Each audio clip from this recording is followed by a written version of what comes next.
তো আপনি যদি ঘটনা শেয়ার করতে পারেন তাহলে আমাদের ইমেল অ্যাড্রেস ইউজ করুন। যদি আপনি আপনার কথা, আপনার ওপিনিয়ন বা আপনার অন্য কোনো কিছু শেয়ার করতে চান বা কমেন্ট করতে চান, তাহলে আমাদের পোস্ট দুটো আপনি ঘুরে আসতে পারেন এবং সেই পোস্ট দুটো লাইক দিতে পারেন, শেয়ার করতে পারেন, হোয়াট এভার ইউ লাইক।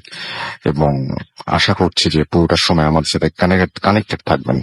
তো আজকে শুরুতেই চলে যাব একটি ঘটনায়, যে ঘটনাটি আমি পড়ে শোনাতে চাই আপনাদেরকে। আমার গত পরশু থেকেই গলার অবস্থা বেশ খারাপ, আজকে একটু ভালো। সো আমি মাঝখানেই আহ, আহ, মানে জানি না কতটা ভালোভাবে আপনাদেরকে পড়ে শোনাতে পারবো, তারপর আমি চেষ্টা করছি যতটা ভালো করা সম্ভব। আসসালামু আলাইকুম রাসেল ভাই, আশা করি ভালো আছেন। আমার নাম শাফিন শাহরিয়ার, আমি খুলনাতে থাকি। আমার পক্ষে স্টুডিওতে যাওয়া সম্ভব নয়, তাই লিখে পাঠালাম, ভালো লাগলে পড়ে শোনাবেন। আবেগ শূন্য চোখে আফাদের দিকে তাকিয়ে আছে অ্যানেলা। অ্যানেলার চোখের চাহনি বলে দিচ্ছে তার মনের করুণ অবস্থার কথা। আফাদও বিষয়টা আঁচ করতে পারছে। এলেনা মনে মনে ভাবছে, আফাদকে বিয়ে করাই ছিল তার জীবনের সবচেয়ে বড় ভুল। আজ তাদের তৃতীয় বিবাহ বার্ষিকী। গত 3 বছর যাবৎ তারা একসাথে বাস করছে, তবু তাদের কোনো সন্তান নেই। একজন নারী হিসেবে এলেনার জন্য এটা মেনে নেওয়া খুব সহজ নয়। তারপরও সে আফাদকে ভালোবাসে। আফাদের মতো কোনো ভালো ছেলেকে সে তার জীবনে দেখেনি। আর দুভাবে নামটা লেখা আছে, একটা হচ্ছে অ্যানেলা, একটা হচ্ছে এলেনা। আমি জানি না কোনটা, আমি যে কোনো একটা ধরে নিয়ে পড়ছি। এলেনার কাছে এই পৃথিবীর সবচেয়ে ভালো মানুষটি হলো আফাদ। তারপরও এলেনার কাছে এটা মেনে নেওয়া সহজ নয় যে তাদের সন্তান হবে না। আবার সে আফাদকে ডিভোর্সও দিতে পারছে না, কারণ সে আফাদকে অন্ধের মতো ভালোবাসে। সব মিলিয়ে একটা কমপ্লেক্স সিচুয়েশন তৈরি হয়েছে আফাদ ও এলেনার মাঝে। বিবাহ বার্ষিকী উপলক্ষে তাদের আজ একটা রেস্টুরেন্টে ডিনার করতে যাওয়ার কথা। সেখানে বোধহয় আর যাওয়া হবে না। এমন সিচুয়েশনে সেটা হওয়াটাই সঙ্গত নয়। বলে রাখি, আফাদ বাংলাদেশি এবং এলেনা আমেরিকান। চাকরির সুবাদে তাদের পরিচয়, তারপর বিয়ে। এখানে আরো কিছু কথা বলে রাখা দরকার, তা হলো আফাদ এবং এলেনা আগে একটা ব্যস্ত সড়কের পাশে থাকতো। এলেনার কোলাহল পছন্দ না হয়, তারা কোলাহল মুক্ত একটা নতুন বাসায় উঠেছে। তাদের নতুন বাসার সামনে বেশ চমৎকার একটা ফুলের বাগান। বাতাস হলেই ফুলের গন্ধে তাদের ঘর ভরে ওঠে। তাদের বাড়ির পেছনে আরেকটা বাড়ি। এ দুটো বাড়ি ছাড়া আশেপাশে আর তেমন কোনো বাড়ি নেই। নতুন বাসায় আজ তাদের তৃতীয় দিন। তো সেদিনের মতো তারা মানসিক অশান্তি নিয়ে ঘুমোতে গেল। অশান্ত আর বিক্ষিপ্ত চিন্তা ভাবনার কারণে তাদের কারোরই ভালোভাবে ঘুম আসছিল না। মধ্যরাত, ঘড়িতে তখন রাত 2:45। শীতকাল হওয়ায় ফ্যান বন্ধ। প্রচন্ড শীতে সারা শরীর অবশ হয়ে আসছে। 2টা ব্ল্যাঙ্কেট ব্যবহার করেও শীতের হাত থেকে বাঁচা যাচ্ছে না। এমন সময় হঠাৎ একটা শিশুর কান্নার আওয়াজ শুনতে পায় এলেনা, এবং শব্দ আস্তে আস্তে স্পষ্ট হতে থাকে। শিশুটা থেমে থেমে কাঁদছে।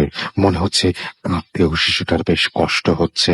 মাঝে মাঝে দম বন্ধ হয়ে আসছে কখনো, আবার কখনো কখনো কান্নার আওয়াজ ক্ষীণ হতে হতে শূন্যে মিলিয়ে যাচ্ছে।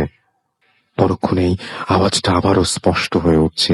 প্রচন্ড শীতে যে শিশুকে গ্রাস করে নিয়েছে সেটা তার গলার আওয়াজ শুনলেই বোঝা যায়। এভাবে 20 থেকে 25 মিনিট অতিবাহিত হওয়ার পর আফাদকে ডেকে তোলে এলেনা এবং আফাদের কাছে জানতে চায় সে কোনো শিশুর কান্নার আওয়াজ শুনতে পাচ্ছে কিনা। বেশ কিছুক্ষণ লক্ষ্য করার পর আফাদও স্পষ্টই শিশুর কান্নার আওয়াজ শুনতে পায় এবং তারা বুঝতে পারে যে কান্নার আওয়াজ তাদের ঘরের দরজার ওপাশ থেকেই আসছে। তারা দুজনে উঠে আস্তে আস্তে দরজার কাছে যায় এবং দরজা খুলে দেখতে পায় 5 বছরের একটা শিশু খালি গায়ে, কেবল একটা হাফ প্যান্ট পরে বসে আছে তাদের দরজার সামনে। তারা দ্রুত শিশুটিকে তাদের ঘরে নিয়ে আসে। প্রচন্ড শীতে শিশুটির সমস্ত শরীর যেন জমে বরফ হয়ে গেছে, আর একটু বাইরে থাকলেই হয়তো সে মারা যেত। শিশুটিকে তারা ফায়ার বক্সের কাছে নিয়ে যায়। এলেনা এবং আফাদ দুজনে মিলে শিশুটিকে স্বাভাবিক অবস্থায় ফিরিয়ে আনার চেষ্টা করে। তাকে একটা ব্ল্যাঙ্কেট দিয়ে জড়িয়ে দেয়। আফাদ শিশুটির হাত পা ঘষে গরম করার চেষ্টা করতে থাকে। শিশুটি স্বাভাবিক অবস্থায় ফিরিয়ে আনতে প্রায় সকাল হয়ে যায়। এরপর তারা শিশুটিকে কিছু খাবার দেয় এবং বিশ্রামের ব্যবস্থা করে দেয়। সেদিন আর তারা অফিসে যায় না। বিকেলের দিকে যখন শিশুটি একেবারে স্বাভাবিক অবস্থায় ফিরে আসে, তখন তারা শিশুটির কাছে তার নাম ও পরিচয় জানতে চায়। শিশুটি তখন বলে ওর নাম ওয়েলস। সে আরো বলে তার বাবা মা ঝগড়া করে আলাদা হয়ে গেছে এবং তাকে রাস্তায় ফেলে রেখে দুজন দুদিকে চলে গেছে। এখন তার বাবা মা কিংবা তাদের সাথে থাকার কোনো জায়গা নেই। একথা শোনার পর এলেনার চোখে পানি চলে আসে। শিশুটির এমন করুণ অবস্থা তাকে খুবই ব্যথিত করে এবং একই সাথে তার মধ্যে শিশুটির জন্য মাতৃত্ববোধ জেগে ওঠে। এরপর এলেনা এবং আফাদ দুজনে মিলে সিদ্ধান্ত নেয় যে তারা ওয়েলসকে নিজের সন্তানের মতোই তাদের কাছে রেখে বড় করবে। ওয়েলস এতে কোনো আপত্তি করে না। ঘটনার সূত্রপাত এখান থেকেই। ওয়েলস তাদের বাড়িতে আসার পর থেকেই তারা অস্বাভাবিক কিছু অনুভূতি হতে থাকে তাদের। ওয়েলসের মধ্যেও তারা বেশ কিছু অস্বাভাবিকতা লক্ষ্য করে, যেমন ওয়েলস দিনের বেলা বাড়ির বাইরে বেরোতে চায় না। রাতের বেলায়ও সে আলো পছন্দ করে না। গরম কোনো খাবার যেমন চা বা কফি দেখলেই সে ভীত হয়ে ওঠে, ইত্যাদি ইত্যাদি। এছাড়াও ওয়েলস তাদের বাড়িতে আসার পর থেকেই প্রতি রাতেই কোনো না কোনো অস্বাভাবিক ঘটনা লক্ষ্য করতে থাকে তারা। যেমন একদিন রাতে লেনা এবং আফাদ এক রুমে শুয়ে আছে এবং ওয়েলস অন্য রুমে। তো মাঝরাতে হঠাৎ আফাদের ঘুম ভেঙে যায় ওয়াশরুমে পানি পড়ার শব্দে। আফাদ ওয়াশরুমে যেয়ে দেখে সবগুলো পানির কল দিয়ে এক নাগাড়ে পানি পড়ছে। সে পানির কলগুলো বন্ধ করে এবং ওয়েলসের ঘরে গিয়ে দেখে সে নিষ্পাপ শিশুর মতো অঘরে ঘুমোচ্ছে। অন্য একদিন শেষ রাতের দিকে আফাদ ঘুম থেকে জেগে ওঠে ওয়াশরুমে যাওয়ার জন্য এবং ঘুম ভাঙার পর সে ভিন্ন এক ধরনের আওয়াজ শুনতে পায়। অর্থহীন তবে প্রচন্ড তীক্ষ্ণ আওয়াজ তাকে বিরক্ত করে তোলে। আওয়াজের উৎস সন্ধান করতে যেয়ে সে দেখে ওয়েলসের রুম থেকে আওয়াজটা এসছে। সে ওয়েলসের ঘরে দরজা খুলে দেখতে পায় ওয়েলস ঘুমিয়ে আছে। সে আরো লক্ষ্য করে দরজার খোলার সাথে সাথে আওয়াজটা বন্ধ হয়ে গেছে। এরপর থেকে সে দরজাটা বন্ধ করে দেয়। ঠিক সাথে সাথে আবার আওয়াজটা তার কানে আসতে থাকে। আবার অনেকদিন এলেনা ঘুমিয়ে আছে, হঠাৎ অচেনা কারো পায়ের শব্দে তার ঘুম ভেঙে যায়।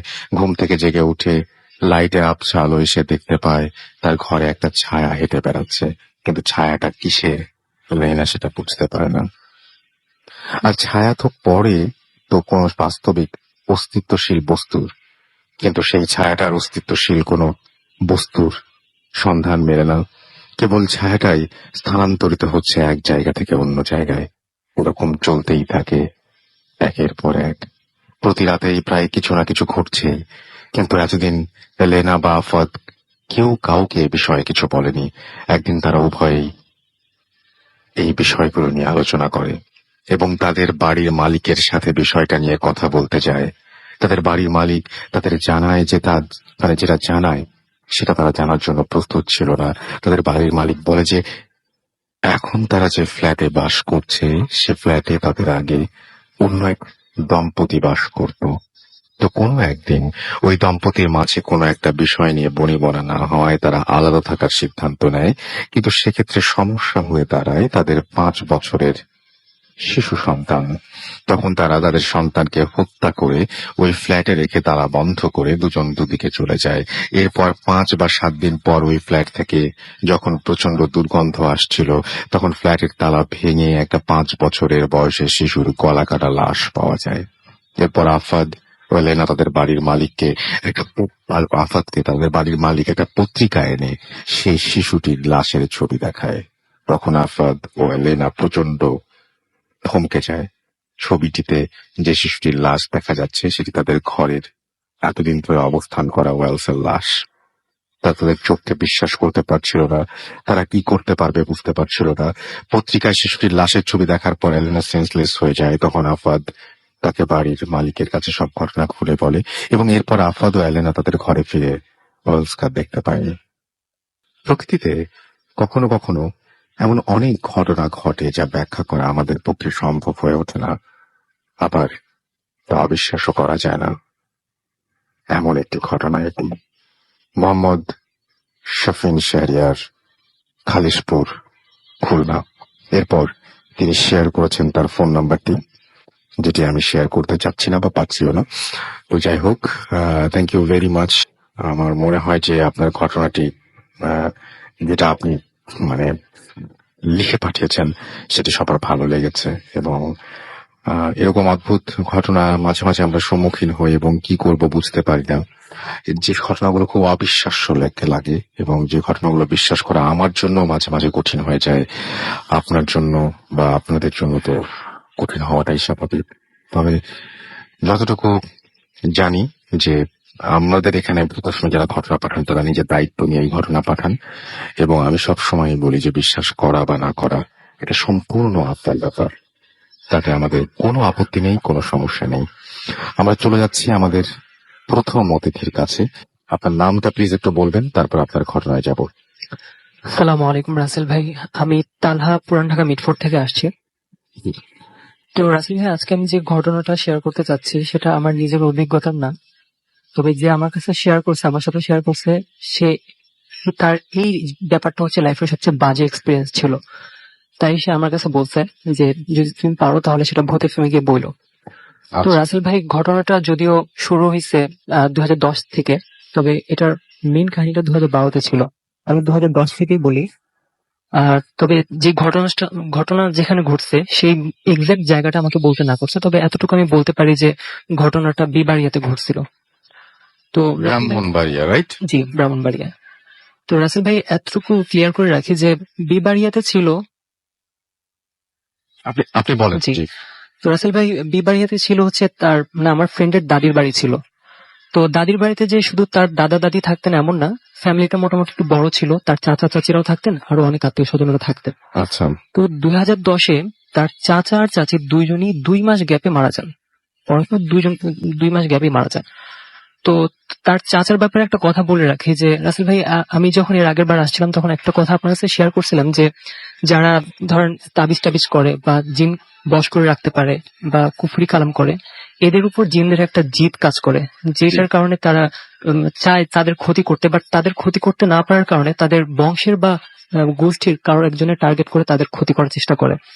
তো তার চাচা এমনই একজন ছিলেন যে তার এলাকার বা সে যে জায়গায় থাকতেন সেখানের মানুষরা তাকে অনেক ভালো করে চিনতেন, কারণ মানুষের যখন কোনো ঝামেলা টামেলা হতো, কোনো বিষয়ে তাবিজ টাবিজ লাগতো, তখন সে যে তাবিজগুলো দিতেন সেই তাবিজগুলোতে অনেক কাজ হতো। আচ্ছা। তো আমি তার নামটা বলে দিচ্ছি কারণ তার নামটা বলার অনুমতি আছে। তো তার নাম হচ্ছে কাইয়ুম ফকির, তাকে সবাই ফকির বলে চিনতেন আর কি। তো 2010-এই সে কোন একটা কারণে, মানে সেটা প্যারানর্মাল কোনো বিষয় না, সে তার শারীরিক কোনো অসুস্থতার কারণে সে মারা যায় 2010-এ। আচ্ছা। তো রাসেল ভাই, একটা জিনিস হচ্ছে, আমি যেহেতু বলছিলাম যে এরকম কোনো কাজ করলে জিনদের একটা জিদ থাকে, তার পরিবারে যে কোনো তার উপর আসর পড়ে। তো তার এই কাজের কারণে সেই আসরটা পড়ছিল তার স্ত্রীর উপরে, মানে আমার ফ্রেন্ডের চাচির উপরে। তো সে মারা যাওয়ার পর থেকেই বাসায় সবাই খেয়াল করে যে তার চাচি খুব অদ্ভুত ধরনের আচরণ করে সবার সাথে। লাইক রাতের বেলা যখন সবাই ঘুমায় পড়ে তখন সে সবার দরজার সামনে যায়, একদম কোনো কথা নাই বার্তা নাই, স্টিল দাঁড়ায় থাকে, কারোর সাথে কোনো কথা বলে না, কিছু করে না, ডাকও দেয় না, স্টিল দাঁড়ায় থাকে। ইভেন যদি কারোর দরজা খোলা থাকে রাতের বেলা, তো সে দরজার ভিতরে ঢুকে এরকম তাদের দিকে দাঁড়ায় তাকায় থাকে। যদি মানুষ রাতের বেলা এমনি যদি কাউকে দেখে এভাবে দাঁড়ায় আছে কোনো কারণ ছাড়া, তাকে এমনিতে জিজ্ঞেস করবো যে তোমার কি হয়েছে, হঠাৎ করে এখানে আসছো কেন, কোনো সমস্যা কিনা। তো তাকে যখন এসে জিজ্ঞেস করা হতো যে তোমার কি কোনো সমস্যা, কিছু বলবা, তো তখন কোনো রিপ্লাই না দিয়ে সে সোজা চলে যেত, মাথা নিচু করে চলে যেত। এমনও হয়েছে যে মাঝে মাঝে দরজা বন্ধ করে রাখলে সে দরজা নক করতো। দরজা নক করার পর দরজা যখন খুলে দেওয়া হতো তখন সে দেখতো যে সে একদম নিচের দিকে তাকায় আছে, কারো কোনো কথাবার্তা বলে না, কিছু জিজ্ঞাসাও করে না। আর যদি তাকে জিজ্ঞাসা করা হয় যে কোনো সমস্যা কিনা, তখন সে মাথা নিচু করে তার রুমের দিকে চলে যায়। তো এই ধরনের ঘটনা কয়েকদিন চলতে থাকে এরকম। ইভেন মাঝে মাঝে এমন হতো যে রাতের বেলা যখন সবাই ঘুমায় পড়ে, তখন যার যার রুম থেকে সে মানে সবাই একটা আওয়াজ শুনতে পারে, বিদঘুটে ধরনের একটা হাসির আওয়াজ শুনতে পারে, যেটা তার চাচির রুম থেকে আসে। তো হাসির আওয়াজটা এমন ছিল যে সে যখন তো সুস্থ মানুষ ছিল, কারণ সুস্থ এই জন্য বললাম যে সে এখন যে ধরনের বিহেভ গুলো করে এটা সবার কাছে একটু অসুস্থ মানুষের মতো মনে হয়। তো মানে তার চাচা যখন জীবিত ছিল তখন সে যেভাবে হাসতো তার থেকে একদম ভিন্ন ধরনের একটা হাসি, যে ধরনের হাসি শুনলে যে কারো ভয় লাগবে। আর রাতের বেলা এরকম শুনলে যে কারো ভয় লাগবে। তো সবাই যখন এরকম ধরনের হাসি শুনে তার কাছে আসতো, আসার পর তাকে জিজ্ঞাসা করতো কি হয়েছে তোমার, এটা বলে তো তার ঘাটটা যখন ফিরাতো তখন দেখতো যে তার চোখগুলো বড় বড় করে তাকায় আছে, তার মুখে বিন্দু পরিমাণ কোনো হাসি নেই, আর সে মুখটা গোমড়া করে আছে। মানে এতক্ষণ কোত্থেকে হাসির আওয়াজ আসছে সেটা বোঝাই যাচ্ছে না। আচ্ছা। তো এই ধরনের কার্যকলাপ যখন হচ্ছে তখন নিজেরা তার ফ্যামিলির মেম্বার নিজেরা ডিসকাস করে নিজেদের মন্তব্য বলে যে আমার মনে হচ্ছে ব্যাপারটা প্যারানর্মাল কিছু। কারণ সে সে দিনের বেলা তো ঠিক থাকে, দিনের বেলা আমাদের সাথে সবকিছু ঠিক আছে, রাতের বেলা কেন এরকম করে? তো তাদের কাছে অনেকের কাছে মনে হয় এটা প্যারানর্মাল কিছু। আবার অনেকে বলে যে তার স্বামী মরে যাওয়ার কারণে সে ডিপ্রেশনে ভুগতে ভুগতে এরকম পাগলামি করতেছে। অনেকের কাছে এটা মনে হয়। তো তার চাচা মারা যাওয়ার পর থেকে যেহেতু তার এলাকা বা তার আশেপাশে কেউ এরকম তাবিজ টাবিজের কাজ আর করতেন না, হ্যাঁ, বা করেনও না। তো কেউ এইসব বিষয়ে তাবিজ টাবিজ করতে পারেনি। তো তাকে ডাক্তার যখন দেখাচ্ছে তখন ডাক্তার বলছে যে সে একদম একজন সুস্থ মানুষ। তো রাসেল ভাই এভাবে চলতে থাকে প্রায় 2 মাস। 2 মাসের মাথায় একদিন সকালবেলা গ্রামের মানুষ বা ওই সাইডের মানুষ একটু তাড়াতাড়ি উঠে সকালবেলায়।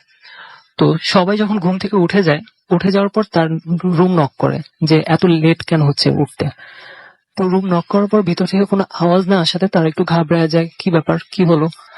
তো সেই বাড়িটা ছিল একতলা বাড়ি। একতলা বাড়ি ছিল যেহেতু তার রুমটা ছিল বাড়ির একটা কর্নারে, মানে বাহির থেকে জানালা খুললে তার রুমটা দেখা যাবে, এরকম একটা অবস্থা। তো সেখান থেকে একজন, তার পরিবারের একজন ঘর থেকে বের হয়ে তার রুমের জানালা খোলার চেষ্টা করে যে কোনো জানালা খোলা আছে কিনা। সে 2টা জানালা খোলা পায়। 2টা জানালা খোলার পর সে যেটা দেখে যে তার চাচি, মানে আমার ফ্রেন্ডের চাচি, সে তার খাটের উপরে যে ফ্যান ছিল সেই ফ্যানে ঝুলতেছে, মানে সে আত্মহত্যা করছে। আর তার চেহারার অবস্থা খুবই বিদঘুটে ছিল, যে তার জিহ্বাটা বের হয়েছিল, চোখগুলো খুব বড় বড় ছিল, যেটা কোন একটা সাধারণ মানুষের কাছে মানে সহ্য করার মতো না, এরকম একটা অবস্থা। আর সে তখন সাদা শাড়ি পরা ছিল। তো এরকম একটা অবস্থা দেখার পর সে তার ফ্যামিলি মেম্বার কাছে জানায় যে ভিতরে এই অবস্থা। তো কেউ দরজা না ভেঙে লকটা ভেঙে ভিতরে ঢুকে বডিটা নিয়ে তারপরে ইসলামে যেভাবে দাফন কাফন করে ঠিক সেভাবে দাফন কাফন করছে ঠিকঠাক মতো। তো রাসেল ভাই, আমি বলছিলাম যে 2 বছর পর মেন কাহিনীটা হয়, মানে 2012-তে। তো আমার ফ্রেন্ড সে ছোটখাটো একটা ছুটি পায়।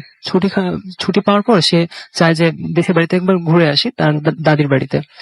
তো এখন যেহেতু অবস্থা স্বাভাবিক, 2 বছর কেটে গেছে, এখন তেমন কোনো সমস্যা নাই। তো সে ছুটি কাটাতে মানে বিবাড়িয়াতে যায়।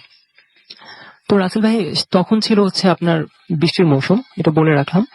তো সে বাসায় যখন যায় তখন ফ্রেশ হয়ে তার ব্যাগ ট্যাগ নিয়ে সে ওই রুমেই যায় যে রুমে তার চাচি আত্মহত্যা করছিল। মানে সে সেই রুমে থাকার প্রিপারেশন নিয়ে নেয়। আমি বলবো সেটা আসলে দুর্ভাগ্য ছিল, কারণ এই ডিসিশনটার কারণেই তার আজকে এত সমস্যা। তো সে যখন রুমে যায় প্রিপারেশন নেয় শোয়ার, তো তাকে তার ফ্যামিলি মেম্বাররা বলে যে তুমি যদি চাও তাহলে আমাদের সাথে বেড শেয়ার করতে পারো, বা এখানে আরো রুম আছে, তুমি আমাদের সাথে থাকতে পারো। মানে তাকে ইশারা ইঙ্গিতে বলে যে তুমি এই রুমে থাইকো না। তো সে কারণ জানতে চায় যে কেন, আমাকে বলো যে কেন থাকতে চাবো না। হ্যাঁ, তো তাকে বলে যে তোমার চাচি তো এই রুমেই সুসাইড করছে, তো আমরা এই জিনিসটা ভালোভাবে দেখি না, মানে আমাদের কাছে ব্যাপারটা একটু অন্যরকম লাগে যে একটা রুমে একটা মানুষ সুসাইড করছে আর তারপর থেকে এই 2 বছর ধরে বা এই রুমে কেউ থাকে না। এমনি দিনের বেলা যাতায়াত করি, বাট রাতে কেউ থাকি না আমরা।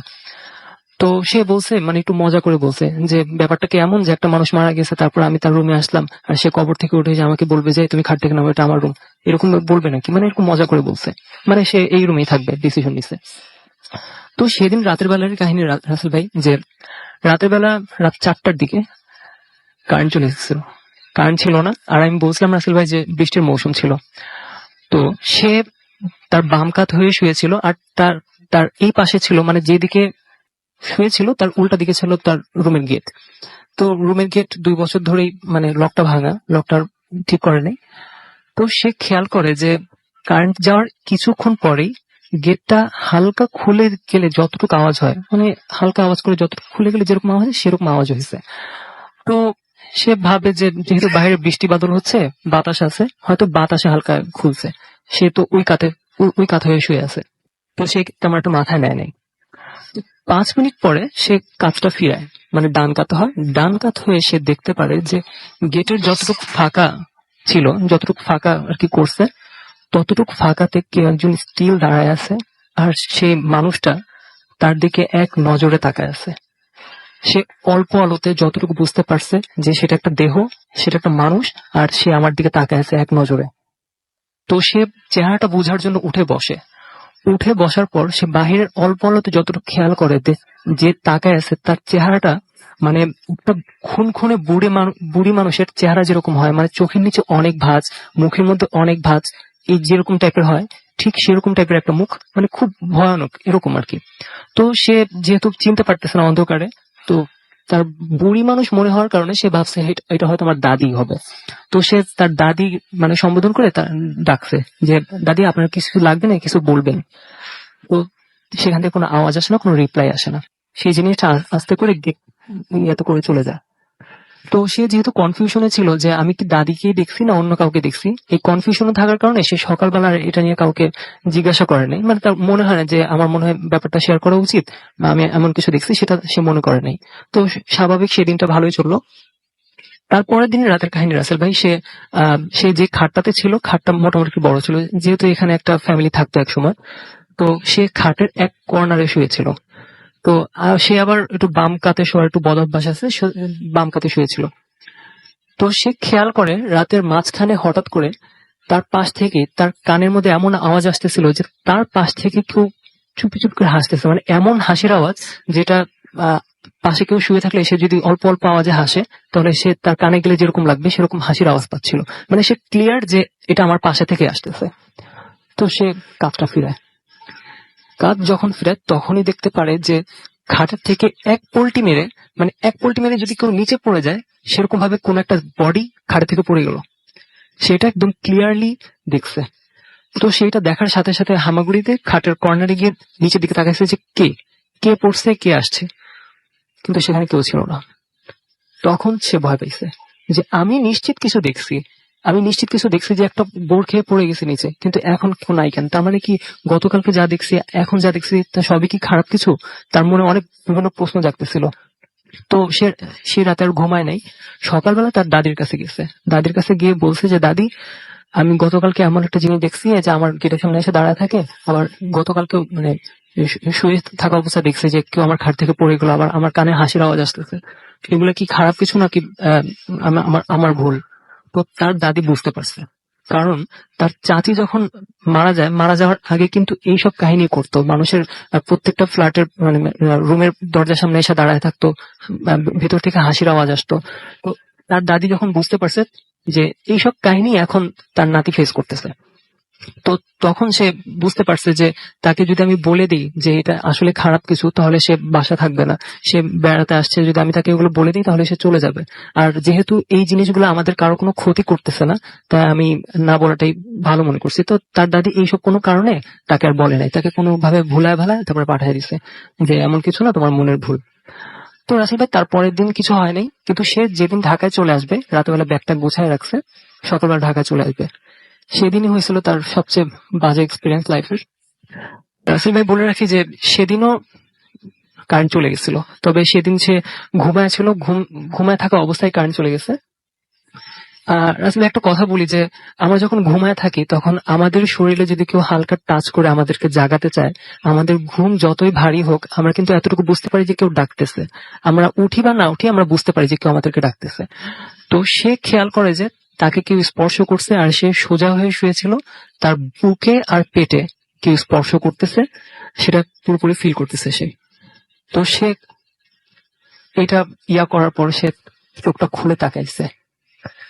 চোখটা খুলে তাকানোর পর যেটা দেখছে রাসেল ভাই, যে তার খাটের উপর যে ফ্যানটা ছিল, সেই ফ্যানে একটা লাশ ঝুলতেছে, আর লাশের পায়ের আঙ্গুল দুইটা তার বুকে আর পেটে টাচ করতেছিল। তো আর সেটা সাদা শাড়িও পরা ছিল। তো আচ্ছা, রাসেল ভাই, আমার আমার মনে হয় না যে এমন কোন সাহসী মানুষ আছে যে এরকম ধরনের সিচুয়েশনে নিজেকে কন্ট্রোল করতে পারবে। true. সে যত সাহসী হোক, তো হুম। সে কোনোভাবে আর নিজেকে কন্ট্রোল করতে পারে নাই। সে চিৎকার দিয়ে খাটে থেকে নামছে। খাটে থেকে নামার পর সে তার রুমের গেট ক্রস করা পর্যন্ত সে দেখতেছিল সেটা স্টিল ঝুলতেছে। এমন অনেক হয় যে আমরা দেখি, খারাপ কিছু দেখি, বাট আমরা যখন মুখ ঘুরায় নেই তখন সেটা উধাও হয়ে যায় বা আমরা দ্বিতীয়ত আর দেখতে পাই না, বাট সে তখনও ঝুলতেছিল। তো সে রুম থেকে বের হয়ে যায়, অন্ধকারের মধ্যে চিল্লাচিল্লি করে সবাইকে বলে যে আমি খারাপ কিছু দেখছি, মানে সে হাইপার হয়ে যায়। মানে তার মুখের ভাষা ঠিক থাকে না, সে গালাগালিও করে, অনেকভাবে বোঝাতে চায় যে সে প্রচন্ড ভয় পাইছে আর কিছু দেখছে। তো তখন তার দাদি বুঝতে পারে যে ব্যাপারটা একদম আনকন্ট্রোল হয়ে গেছে, তাকে কিছু বোঝাতে হবে, তাকে সত্যটা বলতে হবে। তো তাকে একটু মানে সামাল দিয়ে তারপরে তার দাদি তাকে বলতেছে যে দেখো, তোমার চাচি যখন অসুস্থ হয়ে গেছিল, মানে তোমার চাচা যখন মারা গেছিল, তো তোমার চাচি প্রায় সময় মানে এরকম কার্যকলাপ করতো যে আমাদের গেটের সামনে এসে দাঁড়ায় থাকতো, তার রুম থেকে হাসির আওয়াজ আসতো। তো আমরা এগুলো দেখে দেখে অভ্যস্ত। এটা কখনোই আমাদের কোনো ক্ষতি করে নাই, তাই আমি তোমাকে বলিনি। যে যদি বলি তাহলে তুমি অনেক ভয় পাবা আর তুমি চলে যেতে চাবা, তাই আমি বলি নাই তোমাকে। তো এটা তোমার কোনো ক্ষতি করবে না, যা দেখছো তুমি বইলা যাবে আস্তে আস্তে, তোমার কোনো ক্ষতি করবে না এটা। তো সে তারপরের দিনই চলে আসে। তো চলে আসার পর সে এখনো ওই তাদের গ্রামে আর কখনো যায় নাই। তবে রাসেল ভাই, আমি এখানে আসার যেহেতু 3 দিন আগে ঘটনাটা জানতে পারছি, তাই সেখানে গিয়ে আমার সেই প্লেসটার কোনো ছবি বা যেখানে যা ঘটছে সেখানে কোনো ছবি আমি তুলে আনতে পারি নাই। যদি আনতে পারতাম তাহলে অবশ্যই আপনাকে দেখাতাম। আর যদি আমি যাই কখনো, ইনশাল্লাহ আমি আপনাকে ইমেল করে পাঠিয়ে দিব। আর রাসেল ভাই, একটা কথা হচ্ছে যে আমাদের গ্রুপ আছে প্যারানরমাল সোসাইটি, সেই গ্রুপের প্রত্যেকটা মেম্বারই আপনাদেরকে অনেক ভালোবাসে, বিশেষ করে আপনাকে অনেক ঠিক আছে। ভালোবাসে। আর গ্রুপের অনেক মেম্বার আছে যাদের এমন অনেক কাহিনী আছে যেগুলো আমরা সাধারণত যেসব কাহিনীগুলো শুনি তার থেকে অনেক আলাদা। ঠিক আছে, আর আমরা সেটা তারা কালেক্ট করবো এবং আমরা অবশ্যই তাদেরকে কোন এক সময় আমন্ত্রণ জানাবো। Thank you very much, thanks for your story. আমি দেখতে পাচ্ছি যে অনেকেই আমাদের এখানে লিখছেন। তাওরাত হোসেন আমাদের সঙ্গে আছেন জারিফ, আকিব জারিফ, এছাড়াও মেহেদি হাসান সানি আমাদের সঙ্গে আছেন নাইম ইসলাম, এছাড়াও আছেন পান্থ, আমাদের সঙ্গে আছেন পান্থ রোহিত, এছাড়াও আমাদের সঙ্গে আছেন দেখতে পাচ্ছি তানহা জুবাইর, রাকিব রোমেল আমাদের সঙ্গে আছেন দেখতে পাচ্ছি মুস্তাফিজুর রানা, এছাড়াও আমাদের সঙ্গে আছেন এমডি সাইফুল ইসলাম, আমাদের সঙ্গে আছেন দেখতে পাচ্ছি ফেরদৌস আহমেদ, আছেন আমাদের সঙ্গে মহিতুল ইসলাম মিম, এছাড়াও নীরব আমাদের সঙ্গে আছেন জান্নাতুল নাইম, আমাদের সঙ্গে আছেন দেখতে পাচ্ছি এমডি সাইফুল ইসলাম খুলনা থেকে শুনছেন, আমাদের সঙ্গে নাইমুর আছেন আমাদের সঙ্গে শরীফ আকরাম, এছাড়াও আমাদের সঙ্গে আছেন দেখতে পাচ্ছি মিরাজ খান রায়ান, এছাড়াও আলমগীর হোসেন মেহেদি রাজশাহী দুর্গাপুর থেকে শুনছেন, আমাদের সঙ্গে আছেন ফারাবি তন্ময়, আমাদের সঙ্গে আছেন Richu Raihan,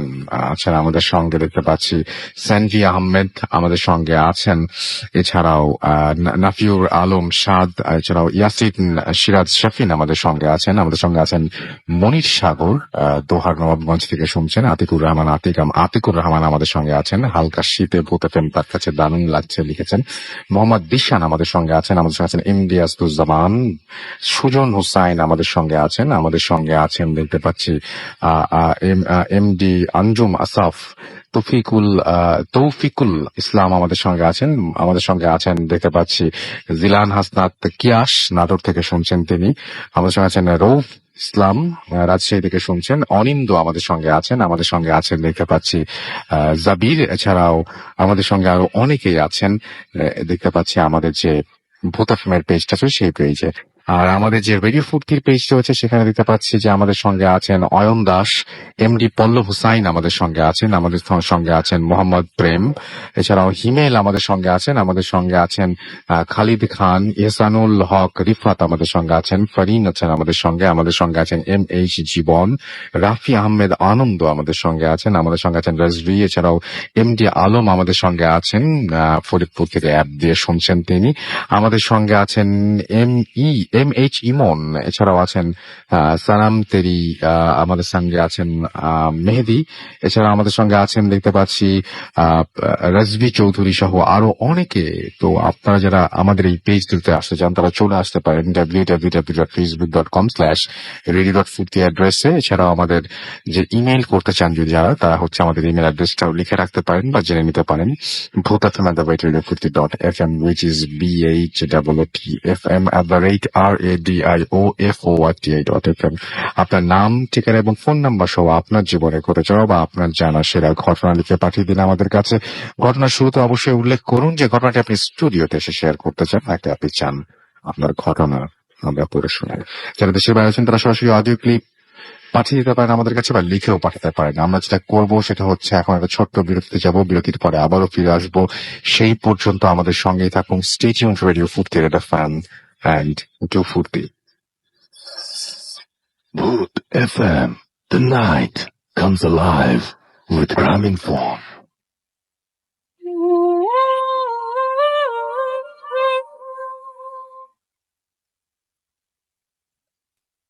Yes, the night comes alive with Gramin Phone. You are listening to Radio Food Theater FM. আমি রাসেল আছি সাথে, আমার সাথে রয়েছেন মাসুম ভাই এবং আজকের অতিথিরা। আপনাদের সবাইকে আরো একবার স্বাগত জানাচ্ছি ভোট এফএমে, এবং সেই সাথে আমরা চলে যাচ্ছি সরাসরি আমাদের দ্বিতীয় অতিথির কাছে। আপনার নামটা প্লিজ একটু বলবেন, তারপর আপনার ঘটনায় যাব। আসসালামু আলাইকুম লিসেনার্স, আমি হৃদয় মধ্যমার্গ থেকে এসেছি। জি। প্রথমে আমি ক্ষমা চেয়ে নিচ্ছি, কারণ আমি একটু সিক, অর্থাৎ ঠান্ডা জনিত কারণে আমি একটু অসুস্থ। ঠিক আছে রাসেল ভাই, সরাসরি আমি ঘটনা চলে যাচ্ছি। যে ঘটনাটা বলবো রাসেল ভাই, সেটা হচ্ছে মূলত আমার নিজের সাথে ঘটে যাওয়া একটি ঘটনা। রাসেল ভাই, ঘটনাটি হচ্ছে 2016 সালের।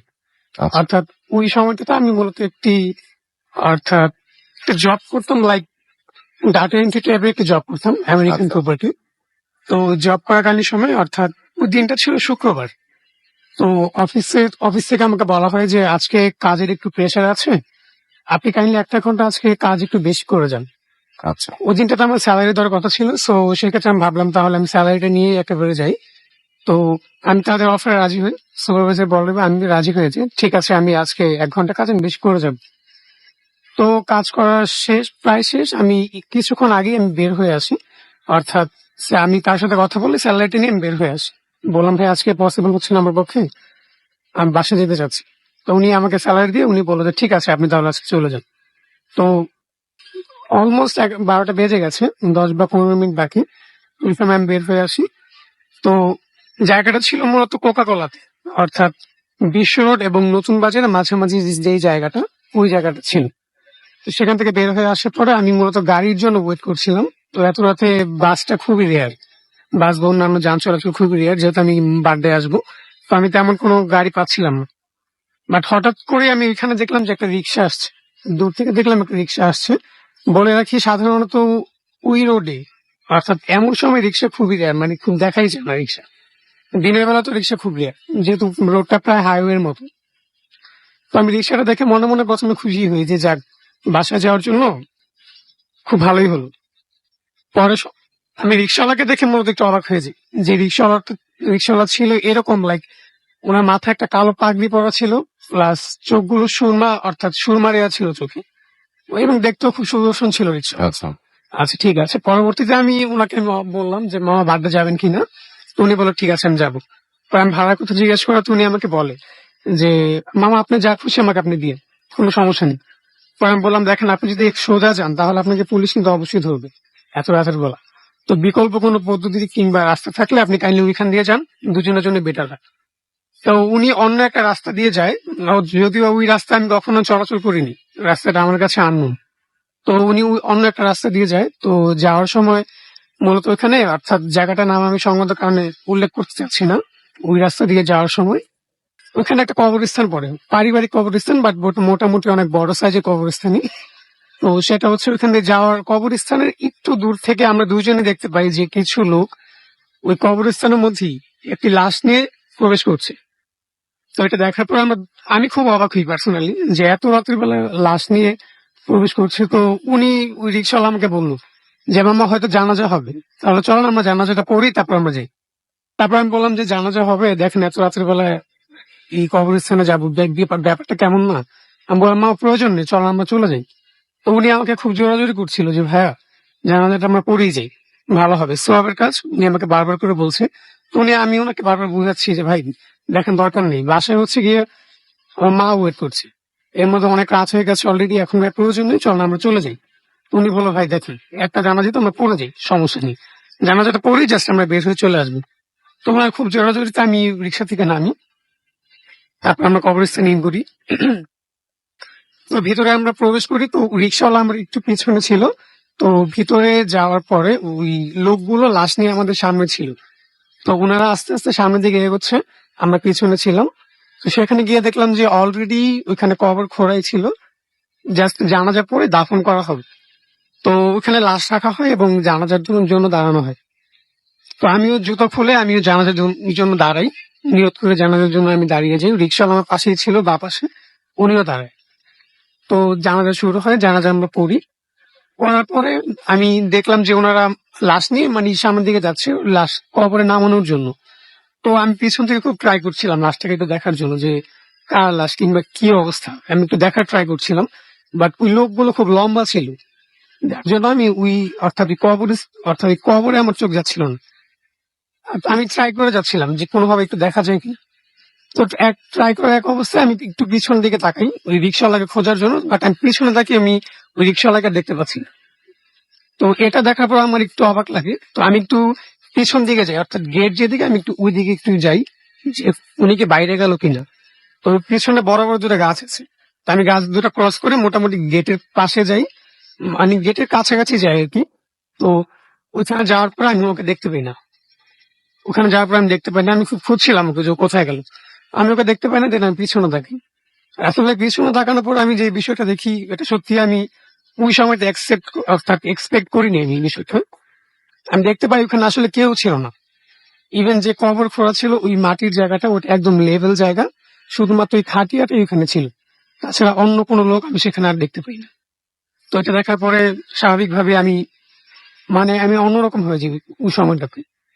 তো আমি কিছু কাউকে অর্থাৎ আমি কাউকে কল করবো না কি করবো আমি বুঝতে পারছি না, আমি একদম থ হয়ে গিয়েছিলাম ওই সময়টা।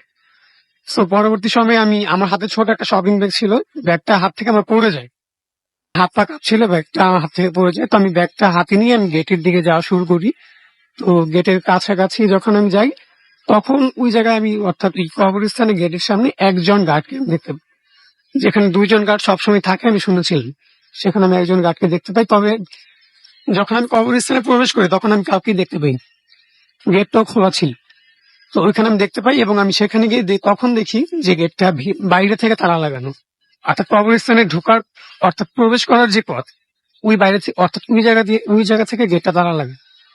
তো ওই লোক আমাকে অর্থাৎ অন্যরকম কিছু ভাবে যে উনি ভাবে যে হয়তো আমি লাশটা চুরি করতে আসছি, এরকম কিছু নিয়ে আমাকে চিন্তা করে। তো উনি এই চিন্তা করে উনি আমাকে খুব জেরা করতে থাকে যে আপনি এত রাতে কিভাবে এর মধ্যে আসলেন। গেট অনেক উঁচু ছিল রাসেল ভাই, সো এখানে উপর দিয়ে আসা পসিবল না। তো উনি আমাকে বললো যে আপনি কোন পথে আসছেন, উনি আমাকে খুব জেরা করা শুরু করলো। তো আমি ওনাকে বারবার বোঝানোর চেষ্টা করছি যে ভাই দেখেন এরকম এরকম একটা ঘটনা হয়েছে। উনি কোনোভাবে এটি বিশ্বাস করছিল না। তো আমার যেই সুপারভাইজার ছিল জেমস রয়দা, তো ওই জেমস রয়দাকে আমি কল করি, অর্থাৎ উনি ওই জায়গারই স্থানীয় ছিল। আমি রয়দাকে কল করি, ওনাকে কল করতে করতে অলরেডি ওই গার্ড অর্থাৎ কবরস্থানে যে গার্ড আছে তিনি অলরেডি পুলিশকে কল করে। এবং তারপর আমি জেমস রয়দাকে কল, আমি বলি রয়দা যে আমি এই প্রবলেমে পড়েছি, যদি কাইন্ডলি একটু আপনি একটু আসতে পারেন। তো ওনার ডিউটি মূলত রাসেল ভাই আমরা যে কাজগুলো করি ওগুলো হ্যান্ড ওভার করে ওনার আস্তে আস্তে প্রায় 1:30-2টার মতো বাসায় আস্তে আস্তে এরকম সময় লেগে যায়, 1:30 থেকে 2টার মতো লেগেছে। তো রাসেল ভাই ওনাকে আমি কল করি, উনি তৎক্ষণাৎই ওনার বাইক নিয়ে উনি ওই স্পটে চলে আসে। ইতিমধ্যে পুলিশও প্রায় কাছাকাছি চলে আসে। তো ওই গার্ড মূলত যেহেতু কল করেছিল, পুলিশও প্রায় কাছাকাছি চলে এসেছে। তো ওই সময়টাতে উনিও চলে আসে। তারপর উনি এসে অর্থাৎ ওই গার্ড ওনাকে দেখেই চিনতে পারে, যেহেতু উনি স্থানীয় ছিল, এখানে অনেক স্থানীয় উনি। তো গার্ডকে উনি বলে উনি আমার অফিসের এমপ্লয়ি, কোনো সমস্যা নেই, তুমি ওকে ছেড়ে দাও, ওনাকে বলে। তো উনি বলল যে স্যার আমি তো অলরেডি পুলিশকে নক করেছি, কারণ এখানে তো বিনা অনুমতিতে প্রবেশ নিষেধ, প্লাস বাইরে থেকে গেট লাগানো, উনি কিভাবে ভিতরে আসে এই বিষয়টা ওনাকে বল। পরে উনি বলে ঠিক আছে তুমি আগে ওকে বাইরে বের করো, আমরা কথা বলছি, সমস্যা নেই। ইতিমধ্যে স্পটে পুলিশও চলে আসে। তারপর পুলিশ অর্থাৎ কথা হয় পুলিশের সাথে, উনি বুঝায় বলে বিষয়গুলো যে এই বিষয় ছিল। তো তারপরে বুঝায় বলার পরে রাসেল ভাই উনি আমাকে সেফলি আমাকে বাসায় পৌঁছে দেয়। তো এই ছিল মূলত রাসেল ভাই আমার ঘটনা। ধন্যবাদ। এবং আপনার মনে আছে এখনো যে আপনি যে সবগুলো মানুষের পায়ের যে পায়ের দিকে যখন তাকিয়েছিলেন তখন সবার পায়ে একই ধরনের জুতা ছিল, রাইট? পেরেছি এক্স্যাক্টলি যে সবার সবার পায়ে সেম জুতো ছিল, সাদা কালারের জুতো, এবং আমার মনে হয়েছিল যে সবার পায়ের জুতো অর্থাৎ সবার পায়ের সাইজও অলমোস্ট সেম। আমার এরকম মনে হয়েছে। এটা মানে আপনি মিস করে গেছেন জি ভাই, দুঃখিত, এটা মিস করে গেছি এই বিষয়টা। যে আপনি যখন যারা কবরস্থানে সেই লম্বা লোকগুলো দাঁড়িয়ে ছিল সেই লোকগুলো যখন পায়ের দিকে তাকিয়েছিলেন, জি। এটাই তো মোস্ট ইন্টারেস্টিং পার্ট, যে পার্টটা আপনি মিস করে গেছেন। আমাকে যেটা অফেয়ার আপনি বলছি যে তাদের পায়ের সবার পায়ে ছিল এক রকমের জুতা। এটা খুবই অদ্ভুত একটা ব্যাপার। তো যাই হোক, থ্যাংক ইউ ভেরি মাচ, আপনাকে অনেক ধন্যবাদ আপনার ঘটনার জন্য। আশা করছি এই ঘটনাটি আপনাদের ভালো লেগেছে। আমি দেখতে পাচ্ছি আরো অনেকেই আমাদেরকে লিখছেন দেখতে পাচ্ছি দোহা নবাবগঞ্জ থেকে নাবিল খান, এছাড়াও আমাদের সঙ্গে আছেন পার্থ, প্রতিভা সাহা আমাদের সঙ্গে আছেন, নাবিল আমাদের সঙ্গে আছেন, আমাদের সঙ্গে আছেন নীরব ছেলে উম্মে সালমা আমাদের সঙ্গে আছেন দেখতে পাচ্ছি লাবণ্য রহমান, এছাড়াও আমাদের সঙ্গে আছেন মহিউদ্দিন আহমেদ, আছেন আমাদের সঙ্গে দেখতে পাচ্ছি আরমান খান, এছাড়াও আমাদের সঙ্গে আছেন মনির সাগর, আমাদের সঙ্গে আছেন তুষার, এছাড়াও আজিজুল খান আমাদের সঙ্গে আছেন, আজিজ টুটুল আমাদের সঙ্গে আছেন দেখতে পাচ্ছি সামিউ ইসলাম শাকিল, এছাড়াও সাইমন আমাদের সঙ্গে আছেন দেখতে পাচ্ছি তাসলিম মোহাম্মদ হৃদয় আমাদের সঙ্গে এই মুহূর্তে আছেন দেখতে পাচ্ছি। আরো অনেকেই, আশিক আমাদের সঙ্গে আছেন দেখতে পাচ্ছি, এছাড়াও এই মুহূর্তে আকিব ইবনে সাইদ আছেন আমাদের সঙ্গে, আরবি সামিউল ইসলাম আমাদের সঙ্গে আছেন আকিব জরিফ আমাদের সঙ্গে আছেন দেখতে পাচ্ছি, ইয়াসিন হুসেইন এছাড়া আমাদের সঙ্গে আছেন দেখতে পাচ্ছি, এছাড়াও পার্থ প্রতিম রূপু আছেন আমাদের সঙ্গে, তৌহিদ ইসলাম, ইমরান খান আমাদের সঙ্গে আছেন দেখতে পাচ্ছি, আরিস টুটুল, এছাড়া আমাদের সাথে রাজশাহী থেকে আমাদের সঙ্গে আছেন দেখতে পাচ্ছি আরো অনেকেই। থ্যাংক ইউ ভেরি মাচ যারা আমাদের সঙ্গে আছেন এবং আমাদেরকে লিখে যাচ্ছেন এবং আমাদের অনুপ্রেরণা জাগাচ্ছেন, সবাইকে অনেক ধন্যবাদ। আরো একবার জানিয়ে দিই, আমাদেরকে যদি আপনারা ইমেইল করে ঘটনা পাঠাতে চান তাহলে আমাদের ইমেল অ্যাড্রেসটা ব্যবহার করুন। আমাদের ইমেল অ্যাড্রেস হচ্ছে bhutfm@radiofurti.fm, which is BHOOTFM@radiofurti.fm। আপনার নাম, ঠিকানা এবং ফোন নাম্বার সহ আপনার জীবনে ঘটে যাওয়া বা আপনার জানা সেরা ঘটনা লিখে পাঠিয়ে দিন আমাদের কাছে। ঘটনার শুরুতে অবশ্যই উল্লেখ করুন যে ঘটনাটি আপনি স্টুডিওতে এসে শেয়ার করতে চান, নাকি আপনি চান আপনার ঘটনা আমরা পড়ে শোনাই। যারা দেশের বাইরে রয়েছেন তারা সরাসরি অডিও ক্লিপ পাঠিয়ে দিতে পারেন এবং এছাড়াও লিখেও পাঠাতে পারেন আপনার ঘটনাটি। আর যারা আমাদের সাথে ফেসবুকে কানেক্টেড থাকতে চান তারা ভিজিট করতে পারেন www.facebook.com/radio.purti and www.facebook.com/purtfm.russell। আরো একটা ইমেইল আছে, সেই ইমেইলটা অনেক বড়, সুতরাং আমার মনে হয় তার আগে আমরা বরং একটা ছোট্ট বিরতি নিয়ে নিই, তারপর একটা অডিও ক্লিপ শুনি, তারপরে ইমেইলটা শুনি, তাহলে বেটার হবে। কারণ না হলে আমাদের এই আওয়ারটা শেষ হয়ে যাবে, যেটা আর খুব অল্প সময় বাকি আছে। আমার মনে হয় না যে এতটুকু সময়ের মধ্যে এত বড় একটা ইমেইল পড়ে শোনানো সম্ভব হবে। সো যখন ফিরে আসবো তখন একটা ইমেইল নিয়ে ফিরে আসবো এবং সেই সাথে ফিরে আসবো নতুন অতিথি নিয়ে। সেই পর্যন্ত আমাদের সঙ্গেই থাকুন। স্টে টিউনড রেডিও ফুর্তি, এরিড এফএম অ্যান্ড রেডিও ফুর্তি। Night comes alive with Raminform.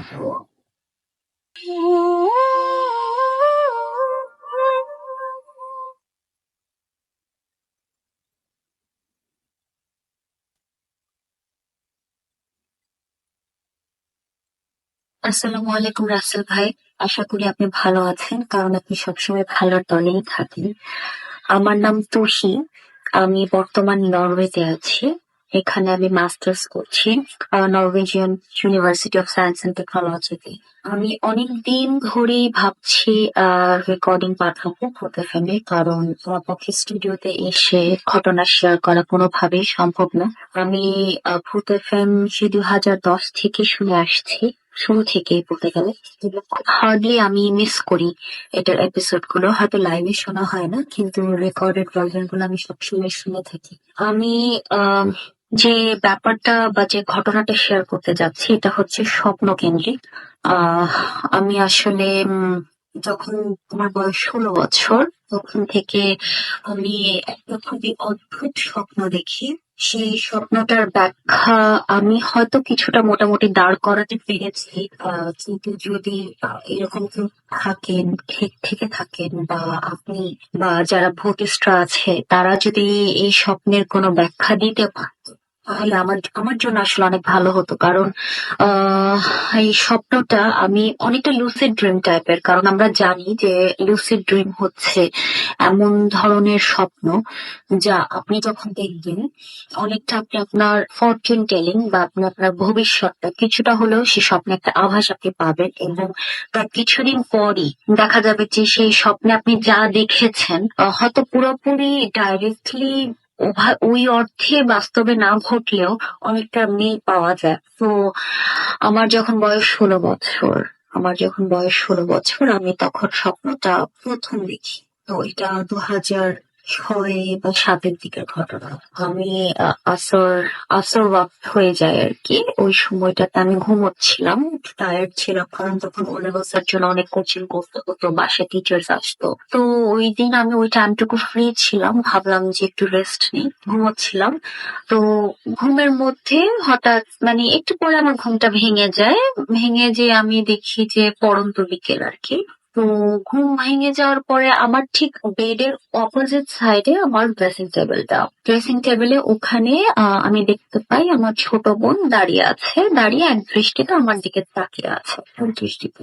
তো মানে আমি ঠিক জাস্ট ঘুম ভাঙলো, তো তো খুব একটা ঠাউর করতে পারিনি। একটু মানে ঘুম থেকে ওঠার পরে একটু আমার কনসাসনেসটা আসতে একটু লেট হয়, স্বাভাবিক। তো আমি দেখলাম যে সে আমার দিকে এক দৃষ্টিতে তাকিয়ে আছে। আমি তাকে বললাম যে কি ব্যাপার, কিছু বলবে তুমি? আমার রুমে দরজাটা বন্ধ হয়েছিল, আমি তাকে বললাম কিছু বলবে। তো এখন সে আসলে আমার থেকে সে 5-6 বছরের ছোট। তো আমার যদি বয়স তখন 16 হয়, তখন তার বয়স 10 কি 11। তো অত ছোট একটা মেয়ে দেখেও মায়া লাগছিল। তুমি বোন আপুকে কিছু বলবে, বলো, এভাবে তাকিয়ে আছো যে।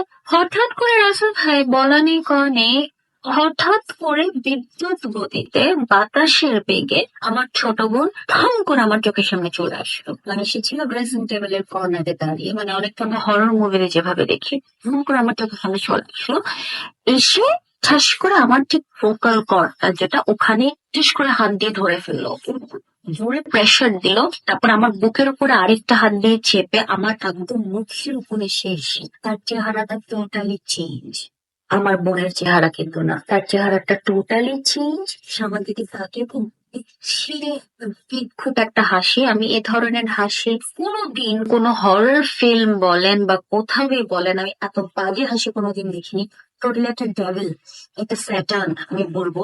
সে আমার অনেক জোরে এসেছে, আমি কিছু বোঝার আগে সে এসে আমাকে ধরে বলে, হ্যাঁ আসছি, বল কি বলবি, কেন ডাকি, হ্যাঁ আসছি। এত বিকট একটা হাসি, এবং তখনই শুরু হয়েছে একটা দস্তাদস্তি টাইপের ব্যাপার। আমি ওই দস্তাদস্তির ভিতরে আমার ঘুমটা ভেঙে যায়। তার মানে আমি কিন্তু আসলে ঘুম থেকে উঠিনি। গতবার যে আমি ঘুম থেকে উঠে দেখলাম পড়ন্ত বিকেল, বেলা পড়ে গেছে, আমি কিন্তু ঘুম থেকে উঠিনি। সেটা কিন্তু ছিল একটা ক্লিয়ার স্বপ্ন, টোটালি একটা ক্লিয়ার স্বপ্ন।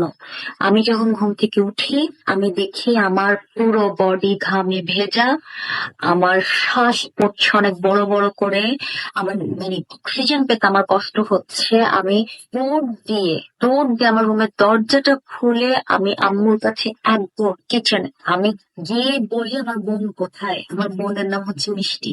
মিষ্টি কোথায়, মিষ্টি কোথায়? মা বলে, মিষ্টি তো বাসায় নেই, মিষ্টি তো খেলতে গেছে, বিকেলবেলা না ওর ফ্রেন্ডের সাথে খেলতে গেছে। ছোট বাচ্চা, এলাকার কিছু ইনস্ট্যান্স ছিল।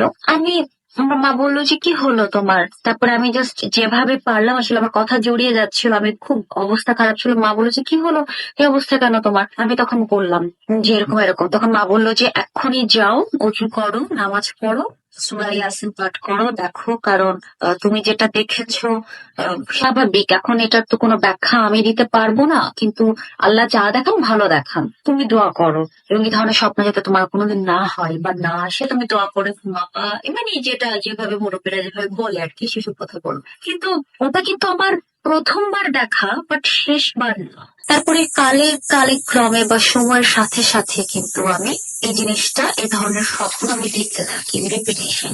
হয়তো সেদিন আমি দেখেছিলাম আমি আমার বেডরুমে শুয়ে আছি, বা অন্য টাইমে স্বপ্নগুলো দেখা যায় যে মানে প্রতিবারই যখনই আমি স্বপ্ন দেখি, আমার স্বপ্ন শুরুটাই হয় ভাবে যে আমি ঘুমোচ্ছি, ঘুম থেকে আমি উঠে গেছি, তারপরে কি স্বপ্নটা শুরু, মানে এভাবেই আর কি হয়। তো আমার কাছে মনে হয়, আমি যতটুকু জানি রাসেল ভাই, আমি আপনাদের এই ভূত এফএমএও শুনেছি, যারা ভূতিস্ট তারাও বলেছেন, বা এই জিনিসগুলো নিয়ে যারা রিসার্চ করে তারা বলে থাকেন, ধর্মীয় ভাবে আমি শুনে এসেছি যে আহ একটা এন্টিটি, একটা প্যারানর্মাল এন্টিটি তখনই আপনাকে প্রসেস করবে বা তখনই আপনার ধারে কাছে আসতে পারবে যখন কিনা আপনি তাকে একটা পারমিশন দিবেন। তো আপনি যতক্ষণ না পর্যন্ত তাকে পারমিশন দেবেন, সে আপনাকে কিন্তু কোনোভাবে প্রসেস করতে পারবে না বা হার্ম করতে পারবে না।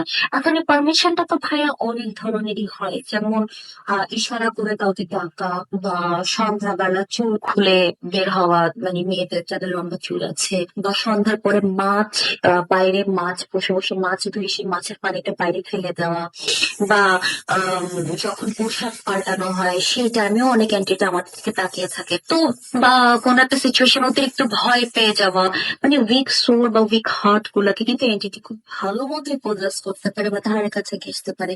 আমার ভুলটা সেটাই ছিল ভাইয়া, যখন আমি প্রথম দিন স্বপ্নে দেখেছিলাম এবং আমি আমার ছোট বোন মনে করে তাকে আমার কাছে ডেকেছি, একবার না পরপর মনে হয় 3 বার ডেকেছি, এবং কাজটা কিন্তু তখনই শুরু হয়ে যায়। সে কিন্তু ঠাস করে আমার কাছে চলে আসে। আমি যদি সেদিন না ডাকতাম, না ডেকে যদি একটু বিরক্ত হয়ে বলতাম যে এখানে কি তুমি এখানে এভাবে তাকিয়ে আছো কেন, আচ্ছা চলে যাও, আমি উঠে ঘুম থেকে ভালো মতো ফ্রেশ হয়ে আসি, তারপর তোমার কথা শুনো, আমি যদি এভাবে করে বলতাম, এটা কিন্তু আমার কাছে আসতো না, বা আমি আবার দেখতাম যে আমি ঘুমিয়ে গেছি বা স্বপ্নই রয়ে যেত সেটা। তো যাই হোক, এরপর এবার আমি যতবারই স্বপ্ন দেখেছি এই জিনিসটা, এরপরে আর কি তার কারোর চেহারা ধরে আসেনি, এটা সবসময় একটা রিয়েল চেহারাতেই আসতো। এবং রাসেল ভাইয়া বিশ্বাস করবেন না, কি যে ভয়ঙ্কর সে চেহারা, কি যে ভয়ঙ্কর! আমার মনে হয় এই চেহারা আমার জায়গায় যদি কোনো আর একটু উইক হার্টের কোনো পার্সন যদি দেখতো স্বপ্নে, মানে স্বপ্নে সে ব্রেন স্ট্রোক করতো, স্বপ্নের ভিতরেই সে স্ট্রোক করতো, এত বাজে চেহারা আমার।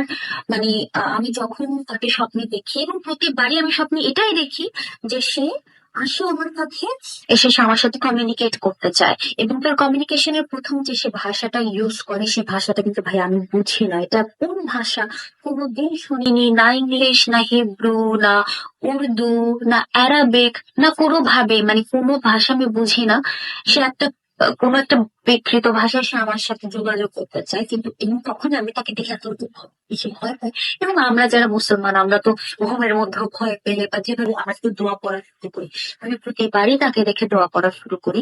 এবং সবচেয়ে মজার ব্যাপার যেটা হয়, আমরা তো জানি যে স্যাটার্ন যখন সে ইবলিশ, যখন সে মানে ফার্স্ট হয়নি আর কি, আল্লাহ থেকে অভিশাপ প্রাপ্ত হয়নি, তার আগে সে ছিল আল্লাহ সবচাইতে বেশি পায়াস একজন জিন। সে কিন্তু কোনোদিন ফেরেশতা ছিল না, সে ছিল একজন জিন। তার মানে কি, সে কত লক্ষ বছর ধরে আল্লাহর ইবাদত করে যাচ্ছে, তার মানে সে সব দোয়া, সে সবকিছু এসে আল্লাহর মহিমা গাওয়া থেকে শুরু করে সে সবচাইতে বেশি জানতো, সবচাইতে বেশি সে করেছে। তো এখন আমি যখনই কোনো দোয়া পড়তে চাই ঘুমের ভেতরে, সেই এন্টিটিটা আমাকে জোর করে আমার গলা, তার প্রথম অ্যাট্রাকশনই থাকে আমার ভোকাল কর্ড, সেটাকে অনেক জোরে চাপ দিয়ে ধরে এবং আমার বুকের উপরে বসে আমি যে দোয়াটা পড়ি, ফর এক্সাম্পল আমি যদি আয়াতুল কুরসি পড়তে থাকি ঘুমের ভেতরে, সে আয়াতুল কুরসিটাই এত দ্রুত পড়বে, আমার আগে দ্রুত পড়ে সে শেষ করে ফেলবে। এবং মাঝে মধ্যে আমার কাছে মনে হয় সে একবার সোজা করে পড়ে, একবার উল্টা করে পড়ে, আমার কাছে এটা মনে হয়। এবং সে পুরো জিনিসটা কিন্তু ঘটে কয়েক সেকেন্ডের ব্যাপারে, কয়েক সেকেন্ডের ডিউরেশন। তো সে এটা দোয়া পড়ে ফেলা আমার আগে, পড়ে সে একটু বিক্ষুব্ধ টাইপের হাসি দেয়, এবং সে তখন বাংলাতে কমিউনিকেট করা শুরু করে। এবং আমার স্পষ্ট মনে থাকে সে আমাকে যে কথাগুলো বলে, যে কি আমার চেয়ে বেশি জানিস, আমার চেয়ে বেশি দোয়া পারিস, আমার চেয়ে বেশি জানবি, এভাবে করে, মানে তার কথাগুলো এবং এরকম থাকে। তারপরে ওই একই স্বপ্নের ভিতরে হস্তাবস্তির মতন হয়, কিন্তু যেটাকে আমরা সায়েন্টিফিক ল্যাঙ্গুয়েজে বলে থাকি স্লিপ প্যারালাইসিস, বা আমরা বাংলাতে বলে থাকি বোবায় ধরা। কিন্তু এটা আসলে বোবায় ধরা বা স্লিপ প্যারালাইসিস টাইপের কিছু না, কারণ সে যখনই আসে সে আমার সাথে কি একটা যেন বলতে চায়, এবং প্রতিবারে আমি এত ভয়ে থাকি যে আমি তাকে কোনোভাবে ওর সাথে কমিউনিকেট করতে দিই না, বিধায় কিন্তু সে আমাকে ফিজিক্যালি টর্চার করে। এবং আমার যখন ঘুম ভেঙে যায়, প্রতিবারই প্রচন্ড পানির তেষ্টা, প্রচন্ড পানির তেষ্টা এবং প্রচন্ড ঘামে আমি ঘর্মাক্ত হয়ে থাকি, এবং প্রতিবার আমার শরীরে যতখানি এনার্জি আছে সে সব নিয়ে যায়। এবং আমি তাকে যখনই স্বপ্নে দেখি, যেহেতু আমি বললাম এটা একটা লুসিড ড্রিম, আমি তাকে বা এনজিটিকে যখনই স্বপ্নে দেখি, স্বপ্ন দেখার ঠিক কিছুদিনের মাথায় আমার সাথে খুব খারাপ জিনিস ঘটবে। হয় আমার সাথে ঘটবে, নয় আমার ক্লোজ রিলেটিভ কারোর সাথে ঘটবে, আশেপাশের কিছু একটা জঘন্য কোনো একটা খারাপ জিনিস ঘটবে। তার মানে তাকে যখন আমি স্বপ্নে দেখি সেটা হচ্ছে একটা বিপদের সংকেত, সেটা একটা বিপদের সংকেত। এবং আমি টোটালি মানে আমি প্রিপেয়ারই হয়ে যাই স্বপ্ন দেখার পর যে something is going to happen in my life or with my feud or with my family. তো আমি আসলে একটা টাইমে মনে হয় যে না, আমি আর 8-10টা মানুষের মতন যদি লাইফ লিড করতে পারতাম তাহলে ভালো হতো। আমি আসলে আমার কোনো স্পেশাল পাওয়ার বা স্পেশাল কিছু একটা আমার সাথে হোক এটা আমি চাই না, কারণ ওকে তো আমি তখন যখন তাকে স্বপ্নে দেখি, তো আমার জন্য আসলে সেই রাতটা টোটালি হারাম হয়ে যায়, ঘুম হারাম হয়ে যায়। তারপরের বেশ কয়েকটা রাত আমি আসলে ভয়ে ঘুমোতে পারি না যে এ বুঝে ঘুমোবো, এ বুঝে আবার আসবে, এবং সে যখন আসে সেটা একটা খারাপ বার্তা নিয়ে আসে আমার জন্য। এবং আমি আসলে জানি না যে এটার শুরুটা কেন হয়েছিল, এটা শুরুটা কেন হয়েছিল। আসলে কি মানে আমি কোনোভাবে কোনো এন্টিটি আমাকে দেখে সে অ্যাট্রাক্টেড হয়ে যায়, নাকি কি হয়ে যায় আমি আসলে জানি না। এটার শুরুটা হয় সে 16 বছর বয়স থেকে। কেন হয়েছিল, সে কেনই বা অ্যাট্রাক্টেড হলো, সে কেনই বা আমার লাইফে ইন্টারফেয়ার করা শুরু করলো থেকে থেকে, কেনই বা আমি আসলে তার জবাব পাইনি। একটা কোয়েশ্চেন, এটা আমার খুব বড় একটা প্রশ্ন, এটা আমার মনের মধ্যে যে কেন সে আমাকেই চুজ করলো, আমাকে বা আমাকে দিয়েই কেন সে মেসেজ গুলো পাস করাচ্ছে। কারণ আমি যখনই এই স্বপ্নগুলো দেখতাম আমি আমার ফ্যামিলির সাথে শেয়ার করতাম, এবং তারপরে দেখা যেত কিছু না কিছু একটা খারাপ হতো। তো রাসেল ভাই, এটাই ছিল আমার ঘটনা। যদি ভালো লাগে অবশ্যই আপনি শেয়ার করবেন শ্রোতাদের সাথে, এবং ভূত এফএম দীর্ঘজীবী হোক, এটা আরো অনেক দূর এগিয়ে যাক। আপনাকে ডেডিকেটেড আরজে, এত বছর ধরে একটা শো কন্টিনিউ করছেন, এত বছর ধরে আপনার ফ্যান্স লিসেনার্স বেড়েই যাচ্ছে। আমি চাই ভূত এফএম আরো অনেক বেশি সামনের দিকে এগিয়ে যাক। সব শ্রোতাকে অসংখ্য ধন্যবাদ আমার স্টোরি আমি যেটা শেয়ার করলাম এটা শোনার জন্য। আপনাকে অনেক ধন্যবাদ রাসেল ভাইয়া, ভালো থাকবেন, দোয়া রাখবেন আমার জন্য। আসসালামু আলাইকুম। Bhoot FM. The night comes alive with Graminphone.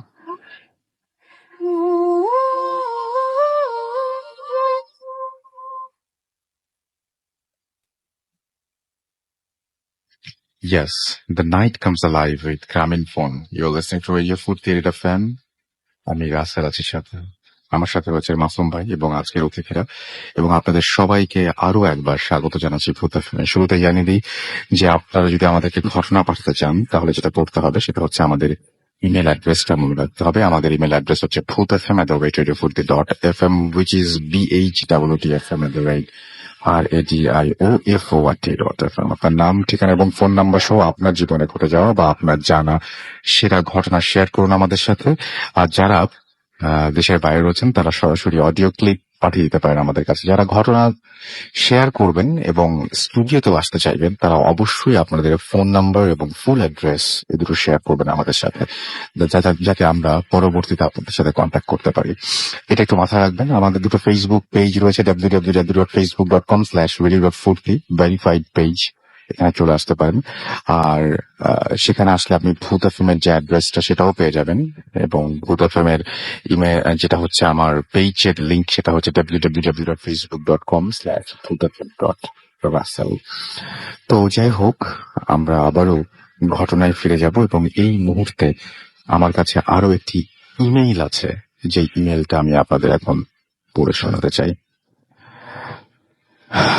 যেভাবে লিখেছেন আমি ঠিক সেভাবেই পড়ছি। আসসালামু আলাইকুম রাসেল ভাই। ওয়ালাইকুম সালাম। জানি যে আপনি সর্বদাই ভালো থাকেন এবং ব্যস্ত মানুষ, তবুও সময় হলে আমার ইমেলটি পড়ে শোনালে খুশি হব। আমি গত সপ্তাহেও একটি মেইল পাঠিয়েছিলাম, কিন্তু তেমন হয়তো ভয়ঙ্কর ছিল না, তাই পড়া হয়নি।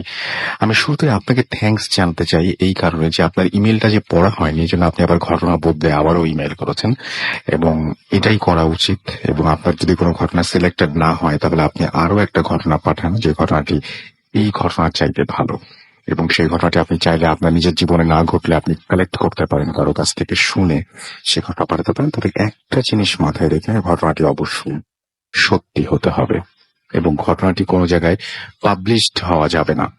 ওকে, তো আমরা যাই আবারও তার ইমেইলে।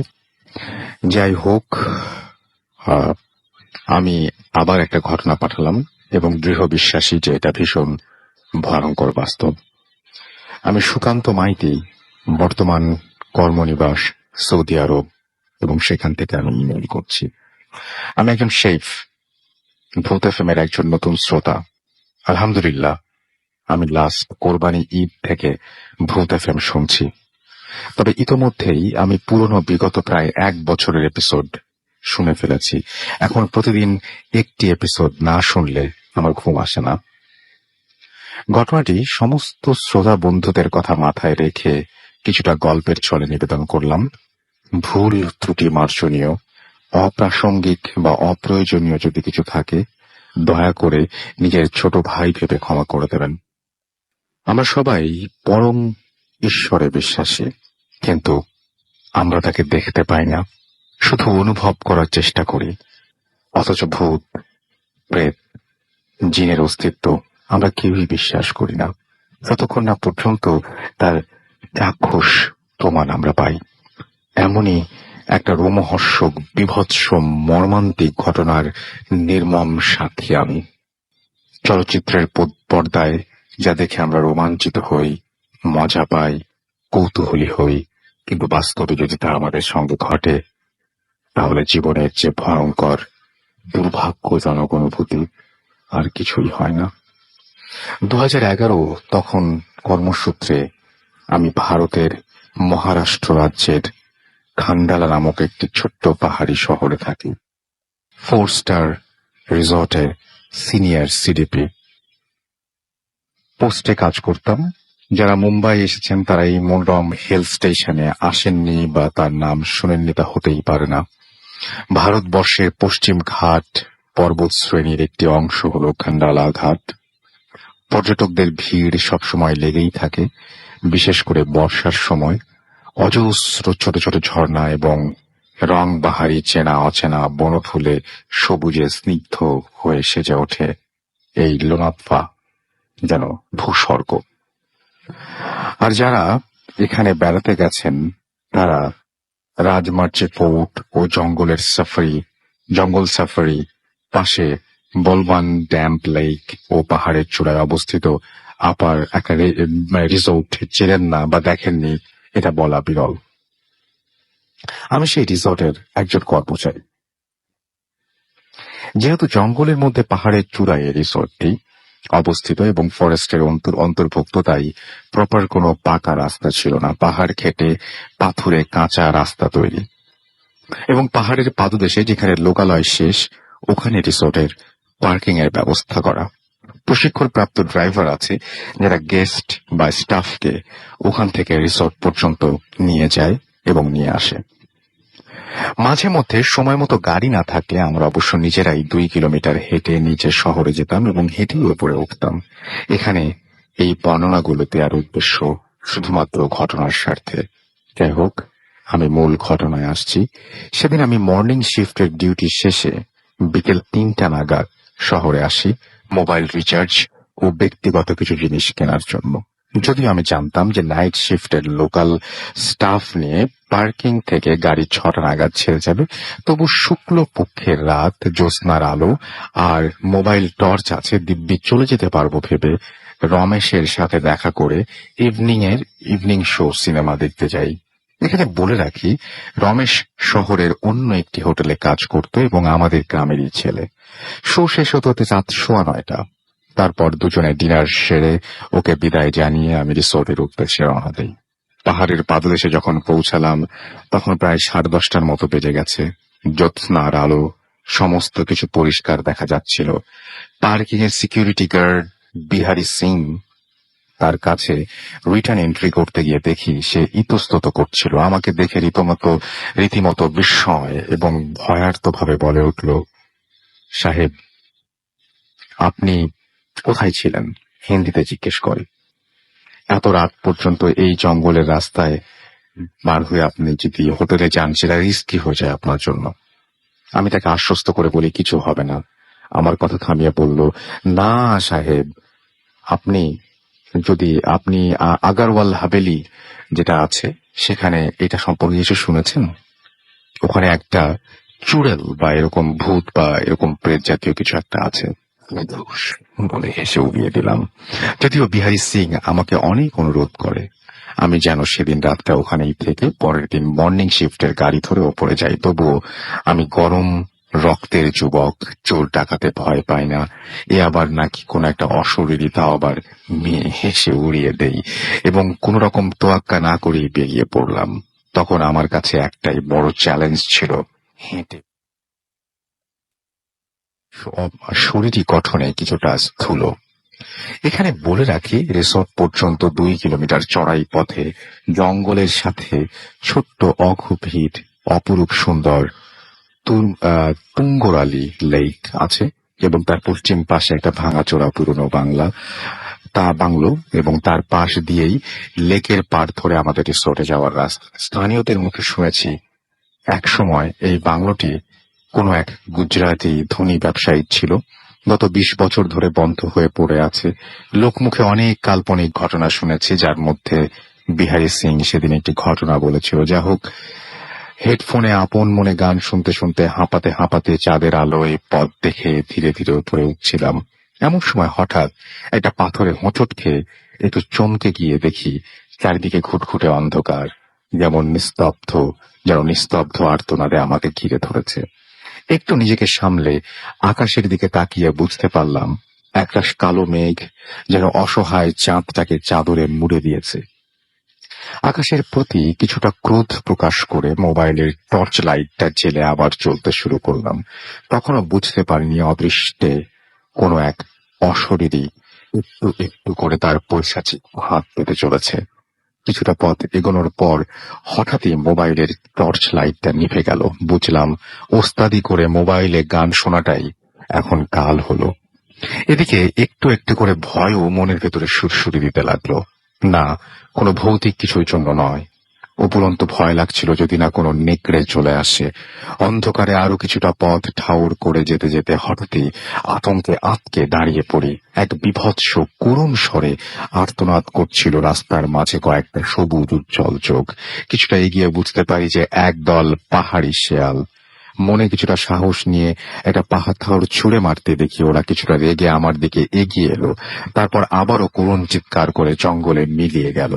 হয়তো সেদিন আত্মসাহসের অহংকারে বা কোনো অলৌকিক শক্তির কারণে বুঝতে পারিনি যে শেয়ালগুলোর করুণ কান্নার পেছনে কোনো অশুভ ইঙ্গিত ছিল। পশুরা যে আগে থেকেই যে কোনো কিছুর আভাস পায়, সেদিন মাথার মধ্যে এসেও আসেনি। এমনকি কোনরূপ আলোর প্রতিফলন ছাড়াই যে শেয়ালগুলোর চোখ অদ্ভুত রকম ভাবে জ্বলছিল, সেদিকে কোনো হুঁশ ছিল না। আজ মনে পড়লে একটাই কথা মনে হয়, হয়তো পরমেশ্বর তার দ্বারা সৃষ্ট এক পশুর বেশে আমাকে শেষবারের মতো সাবধান করেছিলেন সামনে অচেনা বিপদের জন্য। কিন্তু সেদিন কেন জানি না আত্মদম্ভের কারণে প্রকৃতির কোনরূপ সংকেত তোয়াক্কা না করে এগিয়ে যাচ্ছিলাম অজানা অন্ধকারে। আরো কিছুটা পথ ঠাউর করে এগোনোর পর হঠাৎই আকাশের বিদ্যুৎ ঝলকানিতে বুঝতে পারলাম যে বাংলোটির মরচে ধরা গেটের সামনে পর্যন্ত এসেছি। বিদ্যুতে ঝলকে জীর্ণ বাংলাটি বিভৎস ভয়ঙ্কর দেখাচ্ছিল। কিছু বুঝে ওঠার আগেই হঠাৎই শুরু হলো প্রবল বেগে ঝড়। না, শুধু ঝড় বললে ভুল হবে, যা ঠান্ডার তীব্রতা দেওয়া তুষার ঝড়। সেই ঝড়ের সাথে কেমন যেন শ্যাওলা পচা একটা উগ্র দুর্গন্ধ ক্রমশ ভেসে আসছিল। তখনও নিজেকে নানা রকম যুক্তি দিয়ে বুঝিয়ে সবে একটু এগোতে গেছি, এমন সময় শুরু হলো মুষলধারে বৃষ্টি। বেগতিক দেখে বৃষ্টির হাত থেকে বাঁচতে বাংলোর বারান্দায় আশ্রয় নেওয়ার সিদ্ধান্ত নিলাম। তখন ভয়ের চেয়ে বৃষ্টিতে মোবাইল ভেজার চিন্তা বেশি মনে ধরেছিল। অনেক দিনের মরচে ধরা গেটটাকে ধাক্কা দিতে কেমন যেন আতঙ্কে আঁতকে উঠি। গেটটা ছোঁয়া মাত্রই মনে হলো তড়িৎ খেলে গেল এবং একটু বিভৎস কর্কশ আওয়াজে নিজে থেকেই খুলে যেতে লাগলো। সেবারও নিজেকে নানান যুক্তি দিয়ে বুঝিয়ে সাহস দিচ্ছিলাম, হতে পারে বাতাসের জন্য বা আমার হ্যালুসিনেশন। বৃষ্টি প্রবল বেগে চলেছে, যেন মনে হচ্ছে পাহাড়টা আজ ভাসিয়ে নিয়ে যাবে। আনমনে কতক্ষণ দাঁড়িয়ে আছি খেয়াল নেই। হঠাৎ বাংলোর পেছন দিক থেকে একটা সজোরে পড়ার আওয়াজে ধ্যান ভাঙলো। ভেবেছিলাম কোনো গাছ ভেঙে পড়েছে। এই ভেবে একটা দীর্ঘশ্বাস ফেলে রেডিয়াম দেওয়া ঘড়িটার দিকে তাকাতেই চোখ কপালে উঠল। রাত 1টা বাজে। নিজের চোখকে বিশ্বাস করতে পারছি না। এমন সময় হাড় কাঁপানো আতঙ্কে বাংলোর ভেতর থেকে দম দেওয়া দেয়াল ঘড়িটা আওয়াজ ভেসে উঠল, ঢং। আশ্চর্যের বিষয় হলো 20 বছর ধরে বন্ধ বাংলোয় দেয়াল ঘড়ি এলো কোথা থেকে? যদি থেকেও থাকে তবে কে রোজ তাতে দম দেয়? অস্বাভাবিক কিছু ঘটতে চলেছে বুঝতে পারছিলাম। তবুও নিজের মনকে নানানভাবে অভয় দিচ্ছিলাম। সশরীরে হলে লড়ে দেখাতাম, কিন্তু অশরীরী যার কোনো অস্তিত্ব হয় কিনা জানি না, তাকে আবার ভয়। এই ভেবে কয়েক মুহূর্ত কেটে যাওয়ার পর চরম আতঙ্কে হঠাৎই কেঁপে উঠি। এরকম এই প্রথম ভয় কাকে বলে অনুভব করি। গায়ের সমস্ত লোম যেন দাঁড়িয়ে গেছে। ক্রমশ বিদ্যুৎ ঝলকানিতে দেখতে পাই বারান্দার কোনায় শাড়ি পরে কেউ দাঁড়িয়ে আছে। যদিও মুখ চেনা যাচ্ছিল না, তবুও বুকে কিছুটা সাহস নিয়ে প্রশ্ন করি, কে ওখানে? কোনো উত্তর আসে না। এদিকে আশ্চর্যজনকভাবে বৃষ্টি থেমে গেছে। এমনকি আকাশে শুক্লপক্ষে চাঁদও উঁকি দিচ্ছে, যেন তৎক্ষণাৎ কেউ মেঘের চাদরটা টেনে সরিয়ে দিয়েছে। এদিকে শ্যাওলা পচা দুর্গন্ধটা আবারও অনুভব করছিলাম। গন্ধের উৎস খোঁজার চেষ্টা করতে এদিক ওদিক ঘাড় ঘোরাতেই দেখতে পাই মেয়েটা তখন অদ্ভুতভাবে বাগানে দাঁড়িয়ে। সেই প্রথম চাঁদের রূপালী আলোয় মেয়েটার রূপ উপলব্ধি করলাম, যেন স্বর্গের ডানা কাটা পড়ি। সেই ভয়, আতঙ্ক বা কে এই অপরূপা নারী, কোথা থেকেই বা সে এসেছে, মনের মধ্যে সব প্রশ্ন যেন অচিরেই হারিয়ে গেছে। তখন শুধুই এক ইন্দ্রজাল আমাকে নাগ পাশের ন্যায় একটু একটু করে জড়িয়ে যাচ্ছে। এটা জিজ্ঞেস করার পূর্বেই মেয়েটা হাঁটা শুরু করলো গেট পেরিয়ে লেকের দিকে। আমিও একটু ইতস্তত হয়ে পিছু নিলাম। পেছনে বলতে লাগলাম, কে তুমি? কোথায় যাচ্ছ? দাঁড়াও, আমি তোমাকে একটিবার দেখতে চাই। দাঁড়াও দাঁড়াও বলছি। রুনুঝুনু নুপুরের ছন্দটা ক্রমশ বাড়তে লাগলো। দেখি মেয়েটা আমার কথার উত্তর না দিয়ে একটা পর্যায়ে ছুটতে ছুটতে লেকে ঝাঁপ দেয়। কিছু বুঝে ওঠার আগের মুহূর্তেই ব্যাপারটা এমন ভাবে ঘটে যে কল্পনার অতীত। আমি কয়েক সেকেন্ড স্তম্ভিত হয়ে দাঁড়িয়ে রইলাম। এমন সময় জলে প্রচন্ড ছটফটানির আওয়াজ শুনে ছুটে লেকের পাড়ে গিয়ে দেখি মেয়েটা হাবুডুবু খাচ্ছে, বাঁচাও করছে। কিছু না ভেবে মেয়েটাকে বাঁচানোর জন্য জলে ঝাঁপ দেই। জলে ঝাঁপ দেওয়ার পর চমৎকার ভাবে বুঝতে পারলাম যে লেকটা ভীষণ ভীষণ ভীষণ গভীর। একদিকে মেয়েটা আর দেখতে পাচ্ছি না। আশ্চর্যের বিষয় হলো, কয়েকদিন আগে কলিগরা মিলে এখানে যখন স্নান করতে এসেছিলাম, তখনও সাঁতার কাটতে গিয়ে বুঝেছিলাম যে একেবারেই গভীর নয় লেকটা। যাই হোক, তখন মেয়েটাকে খোঁজার চেষ্টায় জলে ডুব দেই। জলের বেশ কিছুটা গভীরে খোঁজাখুঁজির পর হঠাৎই অনুভব করলাম জলটা কেমন যেন উগ্র শ্যাওলা পচা জলে পরিণত হয়েছে। দম আটকে আসার উপক্রম হয়ে উঠলে উপরে উঠে আসার চেষ্টা করছিলাম।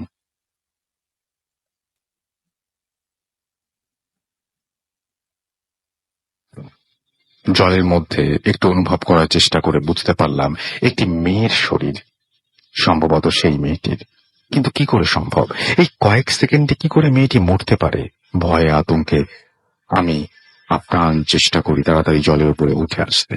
এদিকে হঠাৎ অনুভব করি একগোছা চুল যেন আমার পাকে জড়িয়ে ক্রমশ জলের গভীরে টানছে। সেই ঘন জঙ্গলের গভীরতায় স্পষ্ট দেখতে পাই একজোড়া লাল জ্বলন্ত চোখ জলের তলানিটা প্রায় আলোকিত করে তুলেছে। ভয়ে আতঙ্কে সেই মুহূর্তে কয়েক ঢোক জল খেয়ে ফেলি এদিকে সেই বিভৎস পচা গলা লাশটি ক্রমশ গভীর অতরে আমাকে অনবরত টানছিল। মনের মধ্যে তখন একটাই হতাশা বিরাজমান, হয়তো আমি বাঁচবো না, পরিবারের মুখ দেখতে পারবো না।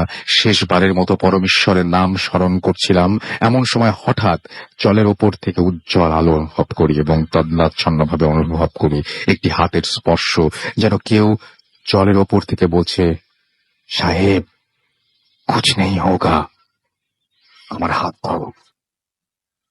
তারপর আর কিছু মনে নেই। জ্ঞান ফিরতে দেখি আমি আমার বিছানায় খুশি ডাক্তারবাবু বসে আছেন। কলিগরা, ম্যানেজার বিস্ময়ের সহিত তাকিয়ে আছে। কয়েক মুহূর্ত এভাবে কেটে যাওয়ার পর আমি আধস্বরে বললাম, এখানে কিভাবে এলাম? কলিগদের মধ্যে একজন পাল্টা জিজ্ঞেস করলো, কি শেফ, কাল কি হয়েছিল? তুমি লেকের জলে পড়লে কি করে? Manager Banerjee Babu Exclusively on FusionBD.com. শুনে শুধু একটা কথাই বলল, নেহি সাহাবজি, আমি সেটা ছিলাম না। ওপরওয়ালার কোন ফেরেস্তা ছিল যে আপনাকে বাঁচিয়েছে। আমি তো সিকিউরিটি, সে আপনাকে সে এখানে ছিল না আর কি, সেটা বুঝিয়ে বলে হিন্দিতে। কথাগুলো হিন্দিতে লেখা। সবকিছু শুনে পরমেশ্বরকে মনে মনে ধন্যবাদ জানাই। এদিকে একে একে সবাই চলে যায়। ব্যানার্জি বাবু একটা দিন রেস্ট নিয়ে পরের দিন ডিউটিতে জয়েন করার কথা বলে চলে গেলেন। আমি তখনও বিভৎস ভয়ঙ্কর রাত্রির কথা ভেবে শিউরে উঠছিলাম আর বারবার নিজের মনকে জিজ্ঞেস করছিলাম, সত্যি কি সবকিছু হ্যালুসিনেশন ছিল নাকি চরম দুর্ভাগ্যজনক বাস্তব। কিছুক্ষণ ওইভাবে বসে থাকার পর একটু উঠে দাঁড়াতে পেরে ভীষণ ব্যথা পাই। এরপর পায়ের দিকে তাকাতেই চমকে যাই। পায়ে 5টা ব্যান্ডেজ লাগানো। ব্যান্ডেজ হঠাৎ মনে পড়ল এবং গা শিউরে উঠল। ধারালো নখে এক হাতে সজোরে সেই পিশাচিনি যেভাবে আমায় টানছিল এবং সেখানেই ব্যান্ডেড গুলো লাগানো। ইচ্ছে করছিল তখনই তাদেরকে ডেকে দেখায়, যারা বিশ্বাস করেনি। কিন্তু পরক্ষণে ভাবলাম, এটা তো কোনো ঐশ্বরীয় ঘটনা নয় যে সবাই বিশ্বাস করবে। এটা পৈশাচিক ঘটনা। উল্টে সবাই বলবে জলের তলায় পাথরে কেটে গেছে। এরপর 2 বছর ওখানে কাজ করেছি, কিন্তু সেরকম কোনো ঘটনা শুনিনি বা চোখেও পড়েনি। তবে যতটা সম্ভব রাতে ওই পথে যাওয়া আসা এড়িয়ে চলতাম। যদি কখনো রাত হতো, বন্ধুদের ছাড়া একা ফিরতাম না ওই পথে। 2013 জুলাই সব থেকে জব থেকে আমি যখন রিজাইন দিয়ে চলে আসছিলাম, তখন বিকেল 4টার মতো বাজে। বিকেলে পরন্ত বেলার রোদ লেকের ওপরে পড়ে অপরূপ সোনালী আবহাওয়ার সৃষ্টি করেছে। গাড়ির সামনের সিটে জানালার পাশে বসে শেষবারের মতো লেকটার শোভা উপভোগ করছিলাম। পুরনো ঘটনা সবাই প্রায় ভুলে গিয়েছিলাম লেকের সৌন্দর্য দেখে। এমন সময় হঠাৎ দেখি জলের ভেতর থেকে সে অপরূপ নারী মূর্তি একটু একটু করে উপরে উঠে আসছে এবং মায়াবিনী করুণ দৃষ্টিতে আমার দিকে তাকিয়ে আছে। আমি ভয়ে শিউরে উঠি। তারপর ড্রাইভারকে দেখাতে সে অবিশ্বাস করে হেসে উড়িয়ে দেয়। এরপর আর কিছু বলতে পারিনি, শুধু লুকিং গ্লাসটার দিকে তাকিয়ে রইলাম। দেখলাম করুণ দৃষ্টির মায়াবিনী নারী মূর্তিটি ধীরে ধীরে মিলিয়ে যাচ্ছে, তবুও তার দৃষ্টি আমার গাড়ির দিকে অনড়। এরপর আমি কর্মসূত্রে সৌদি আরব চলে আসি। ব্যানার্জি বাবুর সঙ্গে এখনো যোগাযোগ আছে। এখনো ওনার মুখে মাঝে মধ্যেই ছোট বড় নানান ঘটনা শুনি।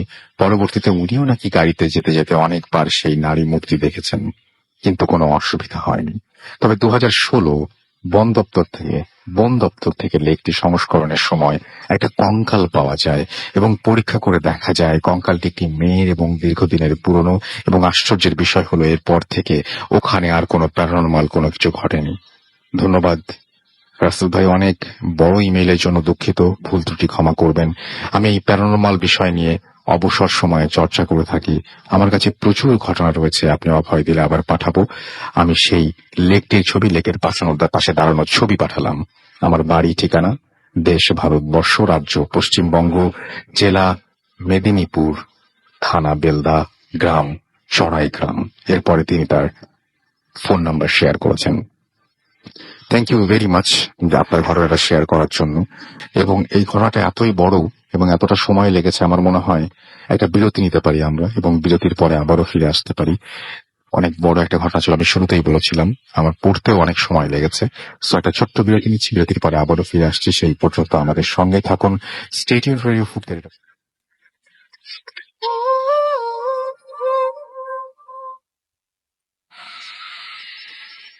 Yes, The night comes alive with Gramophone. শুনছেন সবসময় রিভিউ এফএম।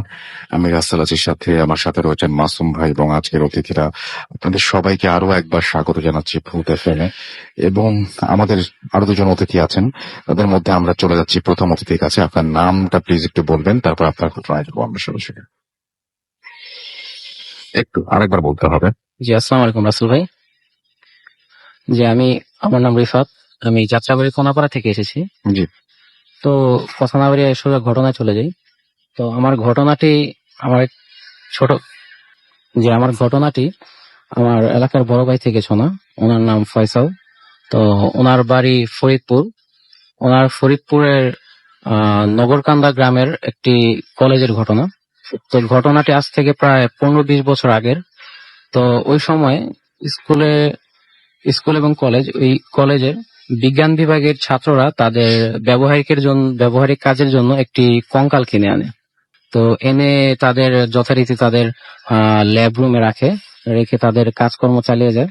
তো হঠাৎ একদিন যে রুমে কঙ্কালটি ছিল সেই রুমে তারা ব্যবহারিক কাজ করতে এসে দেখে যে কঙ্কালটি যথারীতি যে জায়গায় ছিল সেই জায়গায় নেই। তো অন্য একটি জায়গায় সেটা পাওয়া যায়।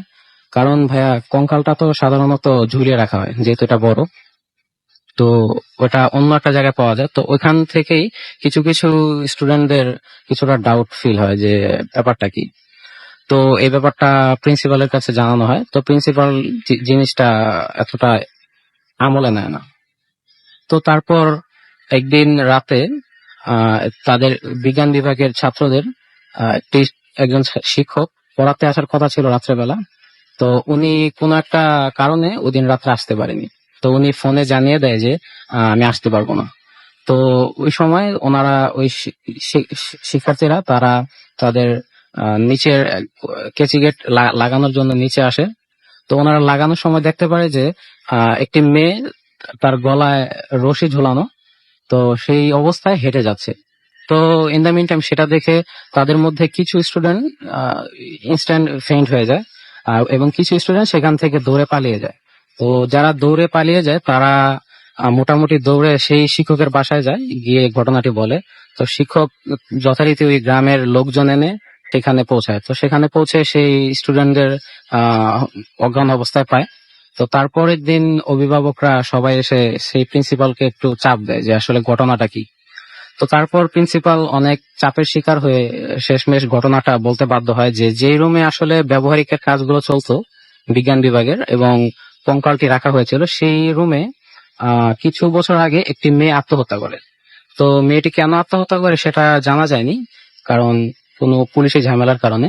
তো যথারীতি মেয়েটির লাশ কবর দিয়ে দেওয়া হয় কোনো জানাজা ছাড়াই। তো তারপর আরো কিছু প্রেসারের কারণে বছরখানেক পর জানা যায় যে মেয়েটি আসলে অপঘাতে মৃত্যু হয়েছিল, যার কারণে কিছু বছর পর সেই কলেজটি বন্ধ হয়ে যায়।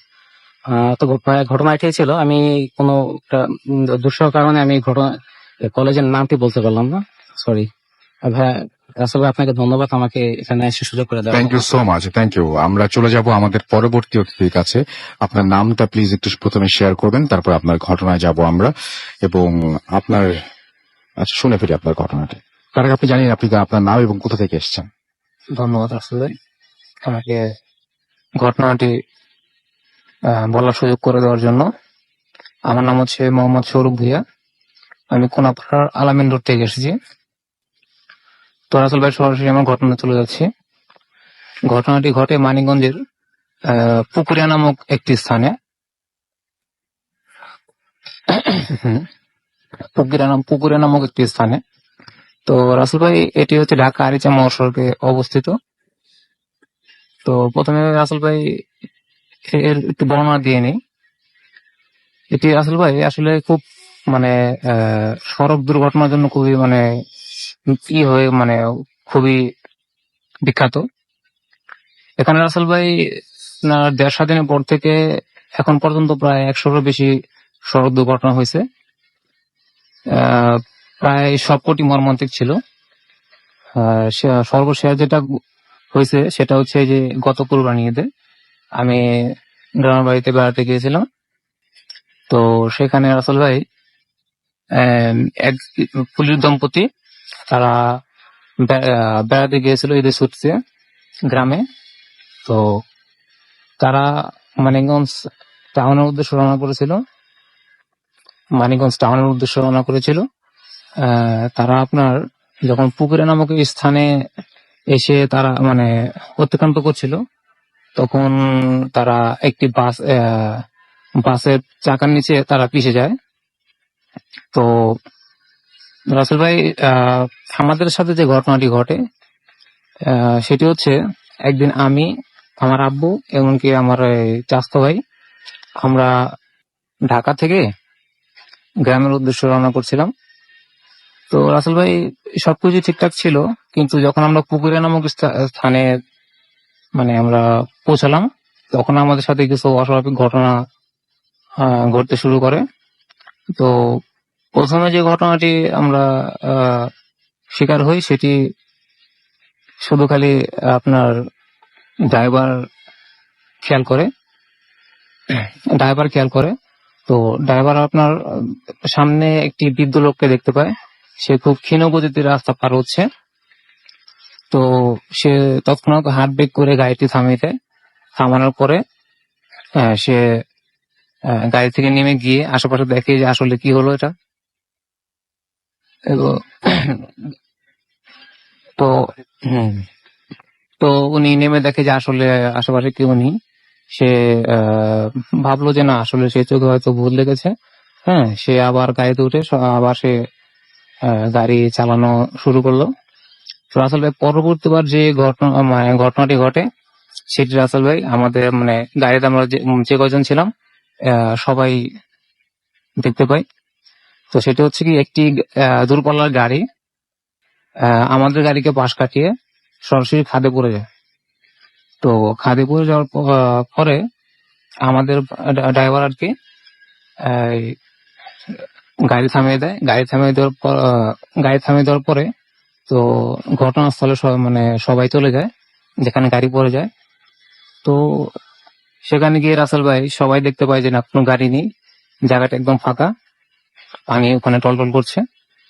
তো তারা সবাই নিজে একে অপরকে বলাবলি করছে, কি ব্যাপার, আমরা কি দেখলাম, এটা তো আসলে এরকম হওয়ার কথা না, আমরা সবাই মিলে যেটা দেখলাম একটু ভুল হওয়ার কথা না। তো রাসেল ভাই, যাই হোক, তারা আবার চলে আসলো গাড়িতে। তো যখন তারা সবাই গাড়িতে চলে আসলো, তো হঠাৎ করে একটি বিকট আওয়াজ তারা শুনতে পেল। তো সেই আওয়াজটি শুনে রাসেল ভাই তারা আবার ওদিকে যখন যাবে, তখনই আপনার চিৎকার আর তোমাদের কান্নার আওয়াজ শুনতে পায়। তো আসলে চিৎকার আর কান্নার আওয়াজ শোনার পাশাপাশি তারা এই বিকট অট্ট হাসির মানে খুবই বাজে অট্ট হাসি আর কি এই আওয়াজ শুনতে পায়। তো যখন তারা এইরকম অদ্ভুত কিছু শুনতে পায়, তখন তারা তাদের বুঝের বাকি রইল না যে এটা আসলে একটি এই অস্বাভাবিক ঘটনা। তো তারা ওখান থেকে তড়িঘড়ি করে গাড়িতে উঠে আপনার এই ড্রাইভার দ্রুত গতিতে গাড়ি চালানো শুরু করে। তো এরপর রাসেল ভাই, আপনার মনে করেন 2-3-4 মিনিট পরে আমরা আমাদের এই মহাদেবপুর স্থানে, যেখানে আমাদের আমরা নামবো, সেখানে আমরা পৌঁছে যাই। ওখানে আমরা নেমে যাই। তো ওখানে যাওয়ার পর রাসেল ভাই সবাই আপনার আমাদের বাস স্ট্যান্ডে নামার পরে পাশে একটি মসজিদ ছিল। মসজিদ থেকে সবাই আপনার হাত মুখ ধুয়ে তারা ওখানে একটু বিশ্রাম নেওয়ার পরে ড্রাইভার একটি সিদ্ধান্ত নিল কি, যে ফজরের আজান দিলে তারপরে তারা আর কি ওখান থেকে রওনা দিবে। তো ওখানে যাত্রীরা আবার বললো যে না ভাই, আমাদের তো অনেক তাড়া, আমাদের তাড়াতাড়ি যেতে হবে। তো সেজন্য ড্রাইভার এক প্রকার রাজি বাধ্য হলো যাওয়ার জন্য। তো রাসেল ভাই, ঘটনা এখানে শেষ হলে পারতো, কিন্তু সবচেয়ে ভয়াবহ বিষয়টা সামনেই তাদের জন্য রয়ে গেল। সেটি হচ্ছে যে যখন মহাদেবপুর স্থান তারা ত্যাগ করলো, বরঙ্গাইল মহাদেবপুরের পরে আরেকটি স্টেশন আছে, সেটা হচ্ছে বরঙ্গাইল বাস স্টেশন। তো মহাদেবপুর আর বরঙ্গাইল বাস স্টেশনের মাঝ বরাবর গাড়িটি নিয়ন্ত্রণ হারিয়ে খাদে চলে যায়। তো খাদে চলে যাওয়ার পরে খাদটি খুবই গভীর ছিল, অথই পানি ছিল। তো বাসটি ওখানে পড়ে যায়। পড়ে যাওয়ার পরে ওখানে মানে প্রায় সবাই মারা যায়। ঘটনাস্থলে সবাই মারা যায়। তো এই ঘটনাটি আসলে যখন সকাল হলো তখন আব্বুর কানে আসলো যে ওখানে আহ, গাড়ি অ্যাক্সিডেন্ট হয়েছে, নিয়ন্ত্রণ হারিয়ে খাদে চলে গেছে। তো আব্বুজন যখন ওখানে যখন গেল, যে দেখে যে আসলে সেটা সেই বাস যে বাসে করে আমরা গতকালকে রাত্রে এই ঢাকা থেকে আমরা গ্রামের উদ্দেশ্যে আসছিলাম আর কি। ওকে, থ্যাংক ইউ। তো এই ছিল আসলে আমার ঘটনা। থ্যাংক ইউ সো মাচ আপনার ঘটনার জন্য। আপনাকে ধন্যবাদ। আমাদের আরো একবার জানিয়ে দিই যে আমাদেরকে যারা ইমেইল করছেন তাদের আমি জানিয়ে দিচ্ছি আমাদের ইমেল অ্যাড্রেসটা। আমাদের ইমেল অ্যাড্রেস হচ্ছে truthfm@radiofruity.fm, which is BHWTFM@RADIOFORTI.FM। আপনার নাম, ঠিকানা এবং ফোন নাম্বার সহ আপনার জীবনে ঘটে যাওয়া বা আপনার জানা সেরা ঘটনা লিখে পাঠিয়ে দিন আমাদের কাছে। ঘটনার শুরুতে অবশ্যই উল্লেখ করুন যে ঘটনাটা আপনি স্টোরিতে শেয়ার করতে চান নাকি আপনার জানা আপনার ঘটনা আমরা পড়ে শোনাই। যারা দেশের বাইরে রয়েছেন তারা সরাসরি অডিও ক্লিপ শেয়ার করে ফেলতে পারেন আমাদের সাথে বা লিখেও পাঠাতে পারেন ঘটনাটি।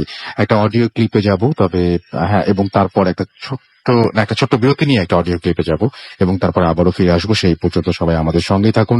স্টে টিউনড রেডিও ফুর্তি এফএম এন্ড ডু ফুর্তি।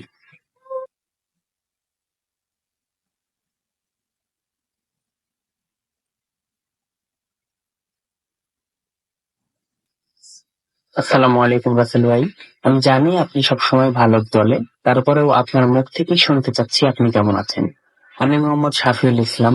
আমার বাসা রাজশাহী শহরের কোনো একটি এলাকায়।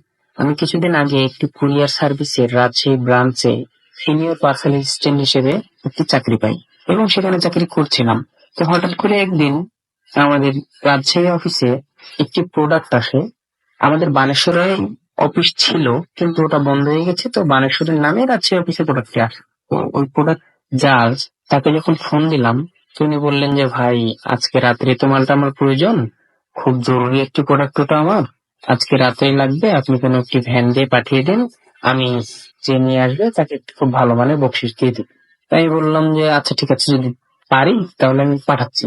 এটা বলে ফোনটা কেটে দিলাম এবং পরে ভাবলাম যে যেহেতু ভালো একটা বকশিস দিতে চাইলেন, আমার কোনো কাজও নাই, অফিসে রিচার্জেবল ভ্যানও আছে, তো প্রোডাক্টটি আমি নিয়ে চলে যাই। এটা ভেবে প্রোডাক্টটি ভ্যানে তুলে আমি নিয়ে যাওয়া শুরু করলাম। তখন বাজছিল প্রায় সন্ধ্যা 7:30 থেকে 8টা হবে। আমি বানেশ্বরে গেলাম, প্রোডাক্টটি যিনি যার প্রোডাক্ট ছিল তাকে দিলাম। তিনি আমাকে খুব ভালো মানের একটা বকশিসও দিল এবং ওটা নিয়ে আমি ঢাকা রাজ্যের যে হাইওয়ে, ওই হাইওয়েতে রাজ্যের পথে আসছিলাম, মানে বাসায় আসছিলাম। তো এই হচ্ছি, রাস্তাঘাট একদম ফাঁকা, মানে গ্রামের রাস্তা, তো গ্রামে তো প্রায় সন্ধ্যা 7টা-8টার দিকে রাত হয়ে যায়, অনেক রাত। এই ধরনের গ্রামের রাস্তা ফাঁকা। তো মাঝে মাঝে কিছু বড় বড় গাড়ি যাচ্ছিল, তাছাড়া আর কিছুই ছিল না। আমি এগোচ্ছি, এগোতে এগোতে হঠাৎ করে দেখি যে সামনে 3টি কুকুর বসে আছে। তো রাস্তার পাশে 3টি কুকুর বসে আছে, সাধারণত সব জায়গাতে রাস্তাঘাটের আশেপাশে কুকুর বসেই থাকে। তবে আমি ভাবলাম কুকুরগুলোকে একটু ভয় দেখাই, একটু মজা নেই। এটা ভেবে কুকুরগুলোর দিকে আমি ভ্যানটা ঘোরালাম, মানে ভয় দেখাতে চাইলাম যে ওরা ভয় পাক, উঠে পালিয়ে যাক, এই ধরনের কিছু করতে চাইলাম। দিকে যখন ভ্যানটা ঘোরালাম তখন তিনটা কুকুর একসঙ্গে আমার দিকে কেমন যেন একটা দৃষ্টিতে তাকালো, কিন্তু ওরা ভয়ে উঠে পালালো না। আমাকে দেখে আমি যে এরকম করলাম কেউ কেউ করলো না। অন্যান্য কুকুরের মতো যে পিছন পিছন তেড়ে আসবে সেটাও আসলো না। আমি তেমন কিছু ভাবলাম না, আমি আগাতে থাকলাম। আগাতে আগাতে সামনে মাঠের মধ্যে দিয়ে আগাচ্ছিলাম আমি। তো সামনে দেখি একটি লোক লুঙ্গি পরা, মানে গ্রামের লোকজন যেরকম পোশাক আশাক পরে থাকে, ওই লোক লুঙ্গি পরে দাঁড়িয়ে আছে এবং সাথে একটা মহিলা বোরখা পরা, কোলে একটি বাচ্চা আছে। তো ওরা আমাকে দেখে হাত চাটছে আর চেঁচিয়ে চেঁচিয়ে বলছে যে আমরা রাজশাহী যাব, আপনি রাজশাহী গেলে আমাদের নিয়ে চলেন। তো আমি দূর থেকে চেঁচিয়ে বলে দিলাম যে না, আমি রাজশাহী যাবো না, আর আমি মানুষ টানুষ নিতে পারবো না, আমি রাজশাহী যাবো না, এটা বলে দিলাম। তখন যখন কাছাকাছি চলে আসলাম তখন মহিলাটি বলছে যে ভাই দেখেন আমার বাচ্চাটা অসুস্থ, ওকে মেডিকেলে নিয়ে যেতে হবে, যদি আপনি নিয়ে যেতেন তাহলে খুব ভালো হতো। আমি কিছুক্ষণ ভাবলাম, ভেবে বললাম আচ্ছা চলেন তাহলে, রাস্তাঘাটে উপকার করতে পারবো, এটা ভাবলাম আমি। অন্য কিছু ভাবিনি, প্যারানর্মাল কোনো বিষয় যে আমার সঙ্গে ঘটবে সেটা তো আমি কখনো ভাবিনি, ওটা আমার মাথাতে একদমই নাই।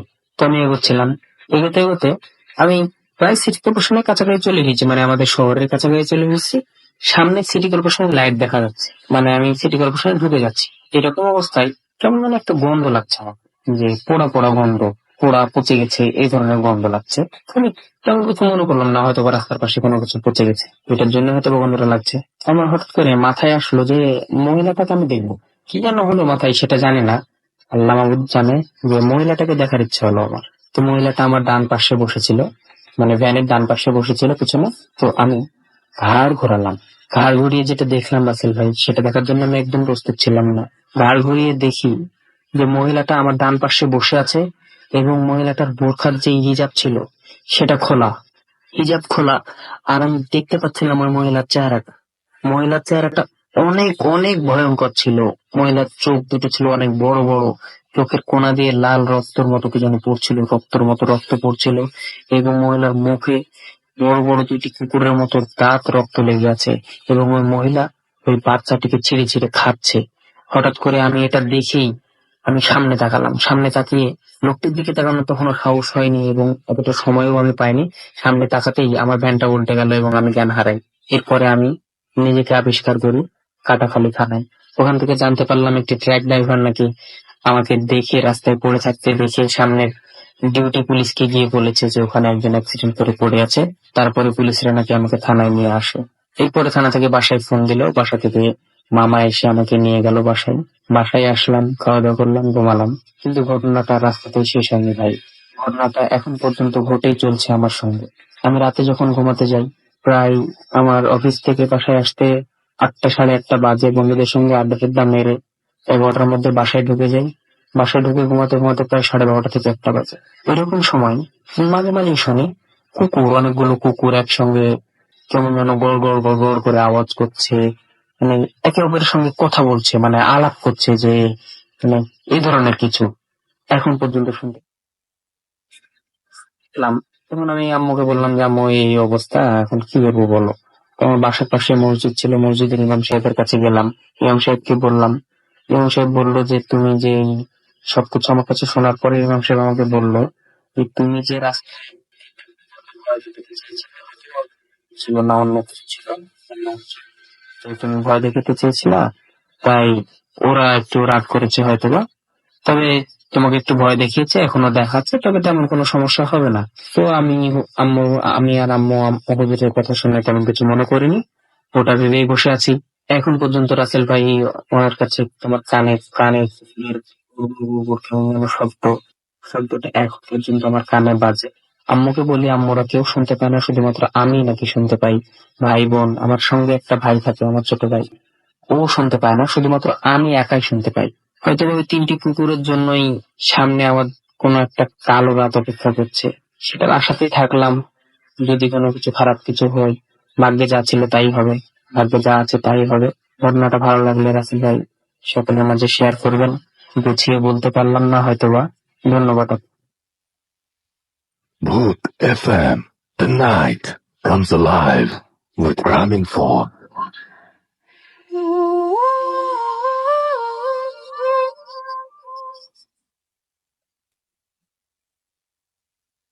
Yes, the night comes